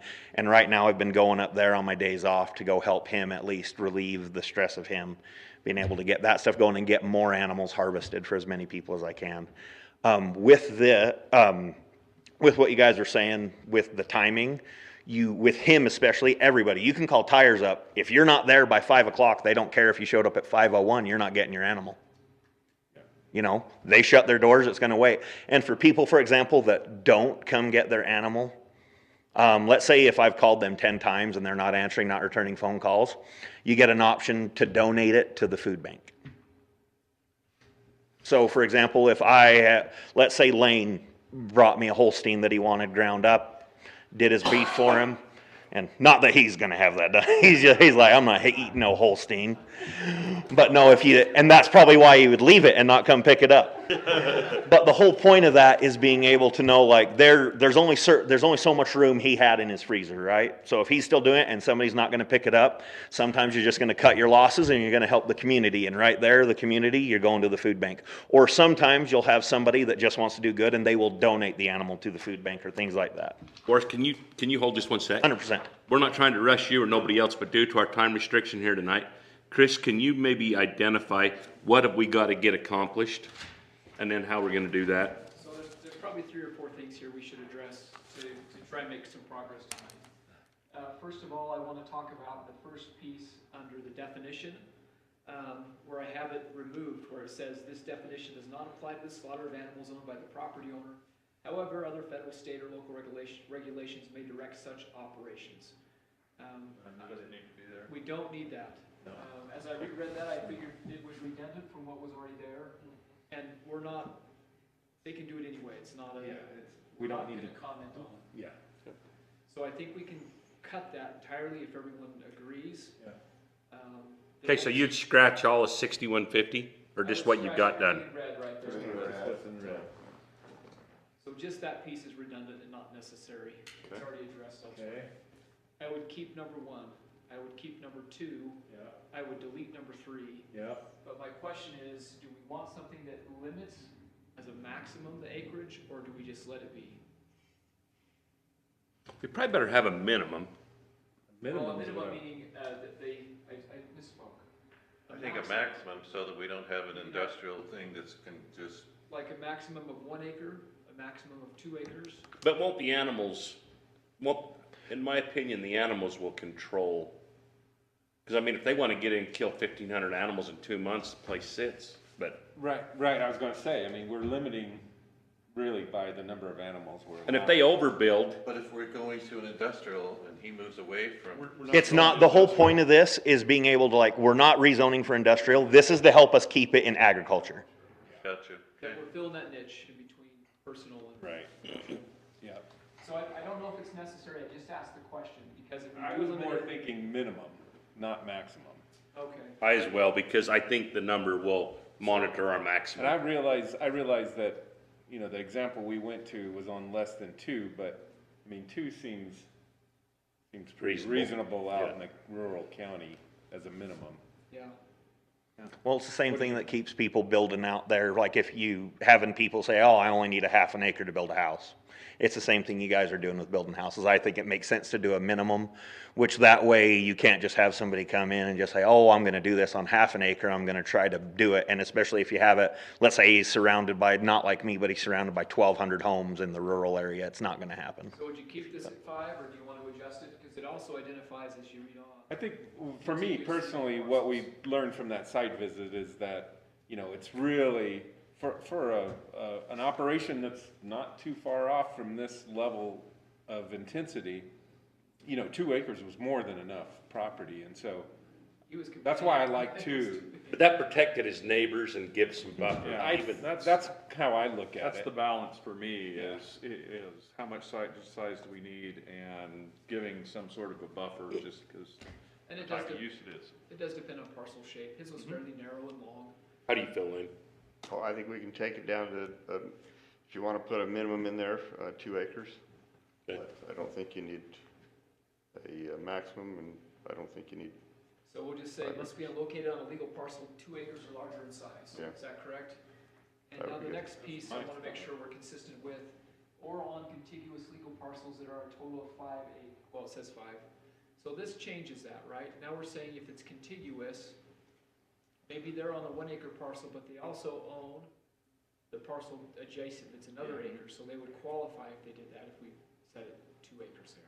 Is that consistent? And even then, if it was 2 1-acre lots, wouldn't that be okay? Yes, Okay. Oh, I think that's understand. consistent with how I feel. okay. No, I'm on board with that. I don't have a concern there. Because our borders or our perimeters from our boundaries are gonna take care of themselves. It is a little further restriction from what the Farmland Assessment Act says, which is the 5 acre. So just keep that in mind. This is a further just refining and limitation from what the other ag use does, which might be a good balance because it's a little more industrial. Chris, I might change the language of that number 3 just slightly. Okay. This use must be located on a legal parcel 2 acres or larger in size, or on, when you say on, the operation, that almost sounds like the operation has got to cross the 2 contiguous Oh, good point. parcels, or on a parcel less than 2 acres in size that is contiguous to another, Say it again, John. or on a parcel, or if on a parcel, this is why it takes time to It sounded good the first time. I wish. yeah, or on a parcel less than 2 acres in size. Contiguous, That is contiguous to, another parcel totaling 2 or more. that would, yeah, that would Got it. I got it. total 2 or more.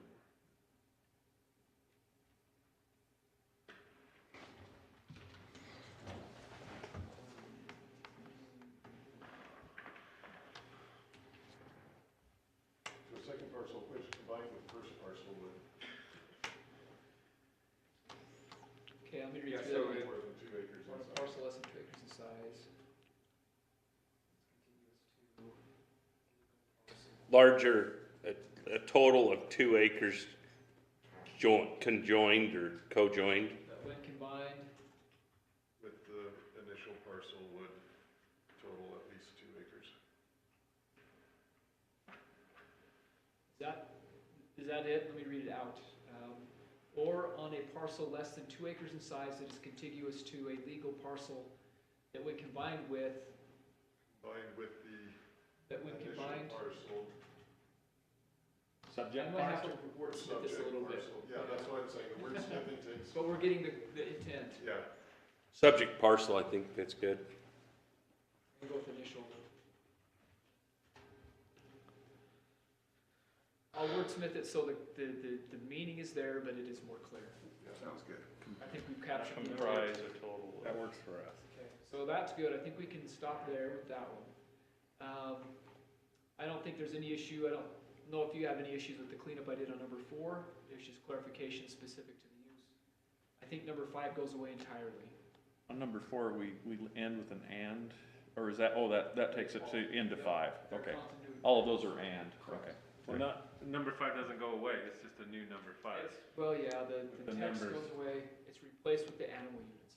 Yeah, and I mean, 1,500, it sounds like not a lot initially, but when you realize it's about 30 head a week, it's. When you break it down, it like, well, and that's the thing, once you do a bigger number, cause like if you do it, break it down by day, which I like, he's doing it here annually, it's able to like, well, if you tell me I can only do 10 a day, Yeah. well, what if I need to do 12 because I have something else going on? It Well, just kind of fair. throws that. Yeah, exactly. Fair will dump you 30 beef right there. Exactly. So, and they have to be done now. So that's what it You're is. 70 pigs and you gotta get it done. Yeah, I like it. Okay, so we're gonna keep that change. The one I typed in just quickly is number 6. I think the only clarification we need on 6, Yes, we know that the state already says this, but 24 hours is a long time in the middle of the summer. So, kept enclosed or You put it in cooled, or- whatever, Or so. kept under refrigeration. Or confined to, I would say confined to, just because the whole building's basically gonna be refrigerated, except for where people walk into. Like, everything has to be temperature controlled anyway in that building according to the state. Well, there's two parts to that too. There's smell and visual. So if it's inside, it's both are hopefully avoided.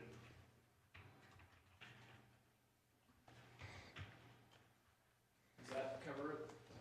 That looks good. close All enough. must be confined to a refrigerated area until the time it is removed from the premises. The other part that I had in mind is when we were there, Steeds came by. Who? Steeds is another, He's a mobile slaughter man. mobile slaughter person, and he came by with his truck and he was dropping off some stuff. He'd already done the slaughter. I don't know what he does with this offal, but I know he was bringing, animals in to be processed. So this doesn't directly address that in the sense, well, it does. I'm just making sure there aren't concerns there if people are bringing additional meat in. It's still part of the, Numbers. 1,500. we say Yeah. slaughtered, but that's not quite that definition, right? So if he's bringing it in, it's not necessarily. So you don't- Slaughtered or Exactly. processed. So according, Put a hyphen by it, put processed, slaughtered, processed. Slaughtered or processed, Or processed, yeah. that was good. I think that might address it. Good point. We had also, I don't have it on here.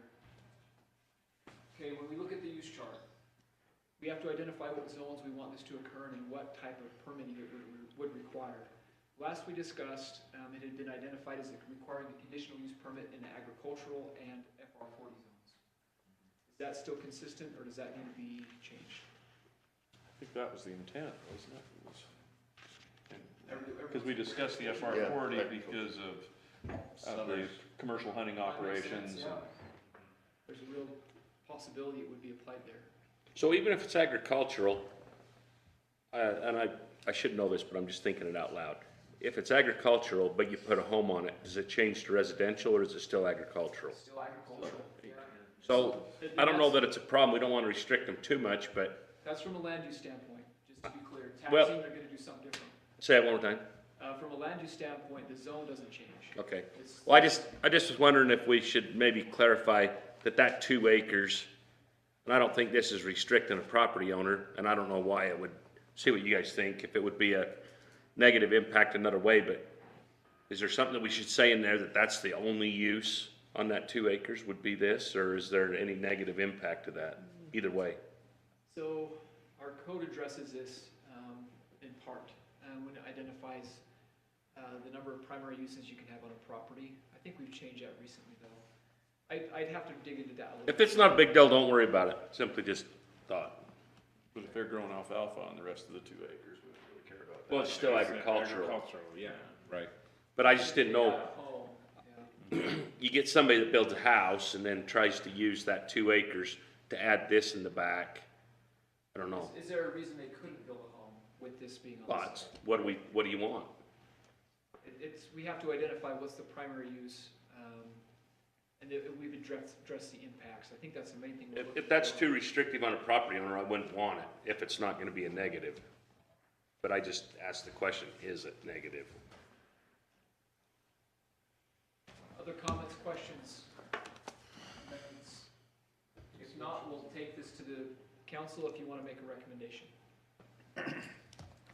Commissioners? Motion to. I make a motion that we take this to the commissioners for their approval. Second the motion. Any further discussion? All in favor? Aye.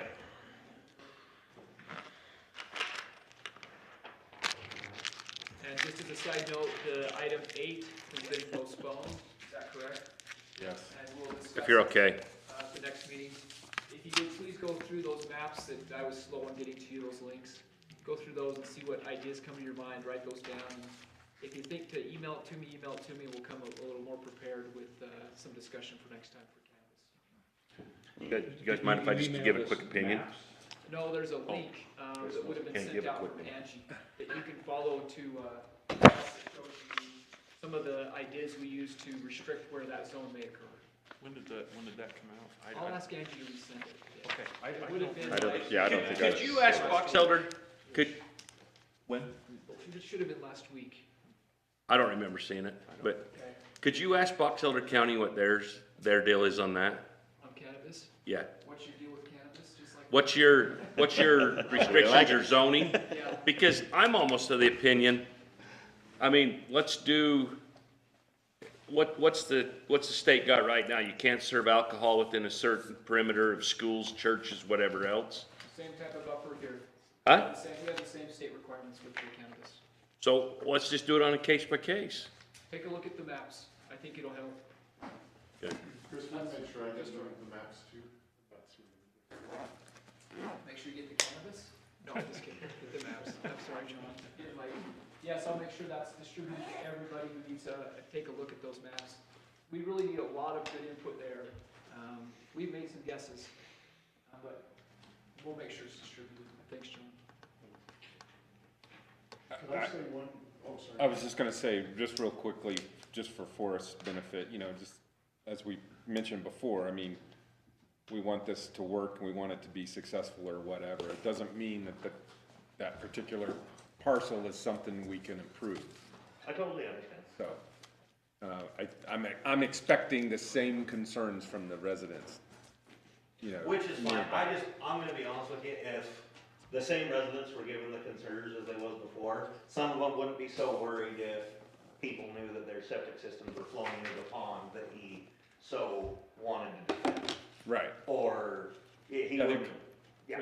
Could be philosophical It's a- against, you know, animal It's 100%, slaughter. and as a matter of fact, one of the residents that, was here opposing it actually came up to me just 2 weeks ago and was excited to hear that they're not gonna leave it industrial and they were gonna try to figure out a way to keep it in agriculture.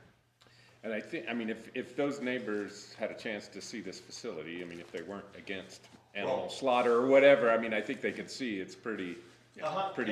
minimal impact. Exactly. 100% of what people are thinking is that I'm gonna take a holding tank and I'm gonna dump it into the pond, and then people are gonna be smelling all this stuff. I'm like, you're gonna be smelling what you smelled there for 100 years, cattle.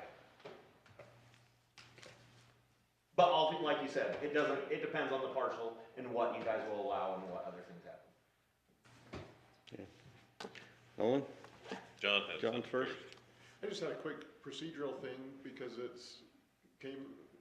Nolan asked, what's my role now that I'm on council and the liaison? So Chris and I looked just briefly and both Nolan and Chris are ex officio members of the planning commission, but not voting members. So as I told Nolan at the beginning of the meeting, that means both of them really can feel free to participate in the discussions just as the rest of you, they just can't vote. And the interesting question that it raises, that Chris and I identified is, can having them here count toward having a quorum here? And the answer to that isn't quite clear, but we'll That would be odd if that counted as a quorum, especially if we didn't vote, though. Right, the voting requirements would stay the same. We'll probably just recommend that we update the bylaws to make it all clear. Because we need clarity on that as well, because the boundary commission, we had 4, Right, so but they said that it has to be majority of the quorum. Right, so Party of the board. Of the board. That one is set by state law. and it Oh, is okay, interesting that- that's why I was asking. Ours is the commission's is set by the bylaws of the commission. Okay. But we still don't have to, listen to them though, right? Even if they're against it, right? We can ignore anything they say. That's the voting. Why don't you just tell me not to come? How's the next meeting looking? I don't know, I No usually idea. ask Angie and she'll let me know. Maybe when I send out the link, or have Angie send it out, we give you an update on what's coming. We know cannabis will be on there. The big thing you probably should keep your eye out for is the compost facility stuff will be coming up to the council soon. If you're trying to keep an eye on where that's going, it's probably interesting that you wanna see where that goes. But at the current time, we've washed our hands of it, right? Until it's sent back to us. Help you wash your hands. Well, I guess you guys are waiting on me. Yep. Did we need to make official motion to move? One point, I gotta ask you guys some questions, if that's okay. So, last meeting, we talked about getting some input from the council. I was on planning and zoning, and I think in all the time I was on planning and zoning, I have only met with the council once. So I've proposed with your guys' input, and that's what I'm asking for, is input, that we meet, and that we meet maybe once or twice a year based on your guys' input, so that we're cohesive, or if you've got some, I mean, we're a sounding board, we wanna hear what you guys have to say. I've also asked that, I mean, I told them you guys get piddly, you spend a lot of time. I asked them if they could give you iPads, but they said no. I've asked if they would increase what you get per quarter. I'm fighting for you, but also I need to know what you want to discuss in the next meeting, which we're proposing for June. Anything that you can think of that could help you as a planning and zoning from the council, that's what I'm asking input for.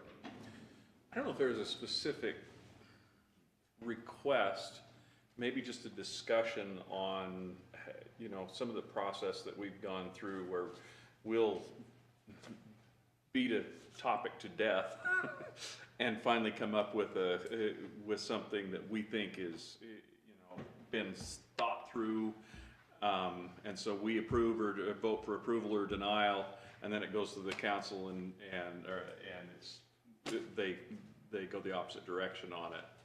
Maybe just a discussion on, you know, what their process is, and I don't know. Maybe you can state it clearer than I'm trying, but I guess that's kind of sometimes a frustration where we think we've really sounded it and gone through, and then when we see it go a different direction, it's. And I'll go right back to the road manual, I agree with you. I mean, you guys recommended that be done. We sat and listened to a bunch of things. I still have heartache on it, and I've talked with John on some things to maybe bring some things that are acceptable to the citizens. So I agree with you on that, and that would help on that stuff too. I think on that one particular thing, we could have taken it a different route. I know there was threatened litigation. We could have rescinded the resolution and then taken the road manual as a separate item, and it seemed like we were kind of pressured to, hey, we've got to get this done, there's litigation coming, which I understand, totally get that, but I thought there could have been a process that maybe could have produced a better result. Okay. You know, I like. Can I say on that one, that I take responsibility for how that one went, that I'm not informing you all enough of what process had already happened, that by the time it got to you, it had already been thoroughly gone through by the council for nearly a year, and there was almost a foregone conclusion because we had worked with the council, and then at the last minute realized, oh yeah, this qualifies as a land use regulation. We've got to send it through the planning commission, and so to put it crassly, it was almost a formality to just send it through, and whatever you said, they knew what they were going to do. And that was my mistake, is council and not figuring out early on that, no, this is a land use regulation and we need to start it with that. So that I wouldn't lay on the council, and you're having only heard it that one night. I hope that maybe part of it, I'd suggest that discussion, when you meet jointly, go back to the road manual, and I'd be happy to present in brief form why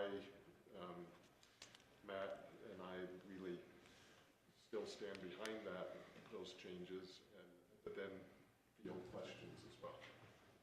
I like the idea of an annual joint meeting, and the thing that maybe is missing sometimes, and I think this is reflective of what Jason was trying to say, is you know, sometimes we make decisions, they go to you guys, and there's maybe a different decision, but we don't know, we don't get feedback as to why, you know, you made a different decision from us.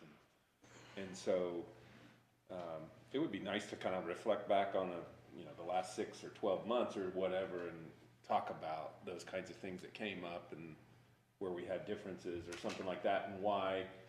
And then other big picture things, okay, now moving forward, okay, this is what happened over the last year or whatever, but moving forward, here are some things that we see coming down the way that the council is concerned about or whatever that we can expect to see.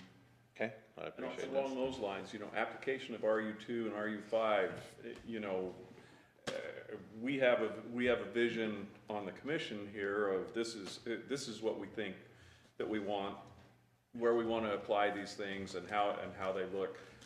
Council, tell us, are we on the same page? Because if we're not on the same page, we need to be on the same page, because if they're gonna deny everything that we push, that we recommend for approval, because we don't see things in the same way, then we need to be on the same page.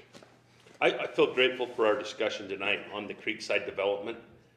My only fear is, I think it's gonna be, we had the floodgates open before. Oh, yeah. We've identified a number of things. Smithfield City don't want no more, and we had them people just swarming, wanting to develop. And what we've done here tonight is gonna open that up again. Well, So our last meeting, we we gotta had, have some consensus on what do we want. our last meeting, we had a Smithfield person here that we denied on the RU2.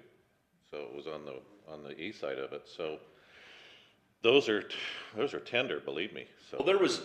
there was people that didn't even come before us that went to the office and stopped right there, because I'm confident that we're gonna see that again. So that discussion on roads would be very good. I mean, if the roads are solid, we accept them. Personally, I still have, because I don't understand everything prior to the one meeting, but I feel that would be very good.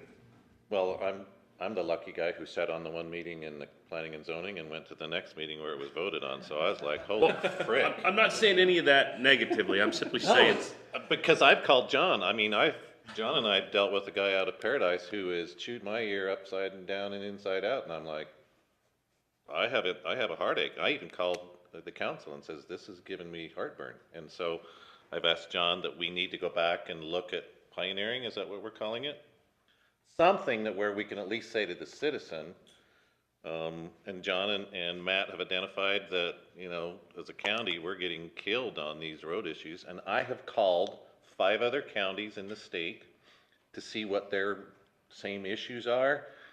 And believe me, they're all looking at this same thing, that this guy builds a house here, then the rest of the residents are paying for the county to put a road to his house. And so every county is looking at it different. Even in Preston, I've talked with Franklin, Idaho, they're looking at different things. So this is an issue, and it would help as a council and as a planning and zoning, so that we're all seeing what's going on there. And I think if John can present at that same time too, it would help us all on that part. the only other thing I would say, I don't know that we can sit here and tell you the rest of the subjects. They're gonna come along as we go. And that's why I'm asking for an annual or biannual meeting, or if something comes up, let's have a meeting. Lane, did you want any other subjects? No, you've talked about the basic issues, the R2, R5s, and roads. Those are. I'll throw one in just from a planning commission standpoint. We're asking you to basically be citizen planners. One of you is a professional planner, right? But we're asking you to be citizen planners, and that's not a small thing to ask, because that world gets kind of hairy and messy and gray pretty fast. So I think something that helps you is making sure we're done with our general plan, and you have a consistent document to refer to. So if the council's looking at the document and you're looking at the document, you'll probably be more consistent with decisions instead of a case by case. Yeah. Now, the other part of that is building a better, longer process for what general long-range documents we need, right? So we talk about a general plan, we have to do transportation updates, we have to do moderate income housing, all these are kind of tied to the general plan. But in a lot of places, and even here, it's appropriate to have the planning commission be a pretty big driver and involved party in those pieces. So like we're going through this right now, I think Chris is on that steering committee, if I remember right. For the general plan? Nolan's on there for the general plan. I don't remember if you are, Jason, I can't The remember. Envision Cash. Yes, I'm Imagine on Cash, it. yep. Or Imagine Cash. So there's 3 of you on there, that worked out well, because Nolan was going up to the council, so we threw him on. But that participation is pretty big. It's relative. And something that I would bring up if I were you, that we need for the commissioners to figure out is the training aspect. That's one thing I brought up to the council So we is, can do that I here. sat on the planning and zoning and I had one training thing. and We can do that we here, need but it's, more for By these fire. guys. I would recommend Yeah, but we set aside time and budget that you guys are going to some of these events. I know Chris goes to those. Yeah. But send you there as citizen planners, planning commissioners, and they have specific trainings for all the stuff you guys are looking at. You're gonna see consistency statewide with the challenges you're facing, like you're talking about with roads. It's very helpful to go through those I different mean, trainings. and I think in that regard, didn't the legislature pass a law this year that you have a minimum amount of training? Yeah, they did. Planning commissions have to They have did pass that law. 4 hours, I think, or something like I'll that, minimum look it up. 4 hours of training. We'll let you know, but they Yeah. did pass that law. Keep us in the loop as our ordinance has changed, just like that 500-foot rule. Because we're seeing that with the same development, and then it's gone, but. Well, I guess I'm warning you that my expectation for you is probably gonna raise, in the sense of, I know that's great, because you don't get paid well, you don't get, Don't get fed well.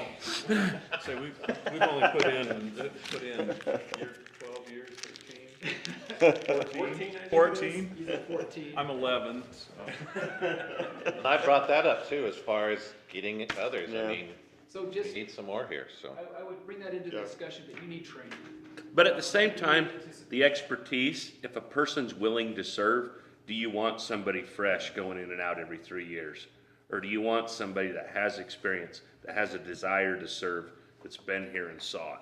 Or do you want fresh perspective all the time? From a council, I'd rather see somebody who's willing to serve and who is here. I'm not looking to rotate it out, but I respect this man's time for he's put in there, and I think we all know that Phil is like, okay, I'm wanting to see something different. Phil's expressed that to me, and so you still haven't replaced me. Yeah, that's, we've got all these appointments back to the executive, so the executive reviews all these needed appointments. I think there's 3 or 4 of you that need to be reappointed. We're all at 3 years. Yep, and then Noel needs to be replaced. So we've got a list of names to him, he's reviewing. And he's also looking at it from the aspect of, how do we need to represent this commission with the valley, right? What makes sense? Do we need more people from the north, south, east, west, whatever it is? To get some good representation from different standpoints. Anyway, all that's happening. If everything was perfect and it was check boxes, you wouldn't need any of us. So until that changes, our jobs are gonna be needed, and we're not just gonna have check boxes. We gotta always remember that. But one thing that come to mind tonight, and I know that, Mr. Allen, I'm sure $600 is a lot of money to a lot of people. We can't really change that. But is there anything more user-friendly? I'm not accusing anybody or saying it's not happening now. It seems like we've had a few parties in here that maybe there hasn't been as much communication, though, in the application process as there could have been, that may have prevented them from coming or helped them with their planning, their presentation. Well, that's a good question, and I invite you anytime to come to our office and see how much time we spend. That $600 is reflective of staff time Okay. involved with helping them, and then a little bit that's for noticing, about $100. I wasn't even really concerned about the Well, 600. He's not even part of any of the discussions that have occurred, Mr. Allen. But The it wasn't applicant critical. here, which is- It wasn't criticism, it was just, you know, It's okay with I'm okay with the criticism, but I would encourage you to come and see what happens on the counter end with how much time we spend. And part of it is, there's a real learning curve when you come into a new situation. You have to relearn vocabulary, you have to learn what the process is. It's very difficult. So we'll meet with someone and say their surveyor. We'll have the discussion, they'll walk out in the hall and start talking. He'll come back in and say, they didn't understand a thing he said. He did because he's been through the process. And it isn't that we didn't communicate well, it's just, it's so new. It's a very new I process. think it's human instinct too, if it's a government entity. I don't want to tell everything. I want to keep this as vague as possible. Oh, we So- tell them too much. Which- Probably scare them away. Well, Tell the members of the public is afraid to tell them all of the plan. no, it's not you guys, it's the public, so you can't help them the way they need to be Well, helped. we get pretty good at asking questions and we can see when they're fudging. And so we know if there's other stuff going on and we try to pry it out. But if they don't wanna tell us, they won't tell us, but we know there's something else going on. We talk about that quite a lot. So for my part, thanks to you, I have mentioned many times to the council some of the things I'd like to see you guys. I'm trying to get you, $15 a quarter. I've asked for more. I asked them if they would do iPads. They said, not thinking about the iPads, but tell me about training. I keep thinking if you want training or participate in some of the things, I think there's opportunities there. Plus, you just said the legislature passed it, but I keep thinking that there's more things, because I'm amazed at how much time the planning and zoning puts in, and I just don't think the council is recognized. I mean, John was pretty good about that, but I don't think I ever associated with anybody else on the council while I was on the planning and zoning than what John was. And I think that needs to change. That's my personal opinion. I may get slapped in the next council meeting, but Yeah, I think in 14 years, we've had one joint meeting? that's all I had in the time I was there, so, and I wasn't 14, so I've just said, I think that needs to change. Yeah. I think council members have come and gone that I've never met. Yep. Well, and I think council, I don't know if they even know who all's on the planning and zoning, do they? They know at some point, but it's not like they. I mean, they approve the names, but They don't know who you are. yeah, that's gone and done. I'm sure there's a few inappropriate words that we wouldn't mention here that they probably refer to a few of us, but. I haven't heard that. Not for me. I respect you guys, appreciate all you do. Point of order, we just continued the last item, so it's clear for anyone on the record that that's been continued to the next one. Can we get a motion to move number 8, the cannabis, to the next meeting? We move cannabis issue Second to it, next all in meeting. favor? Aye. Aye. Okay. Thank you.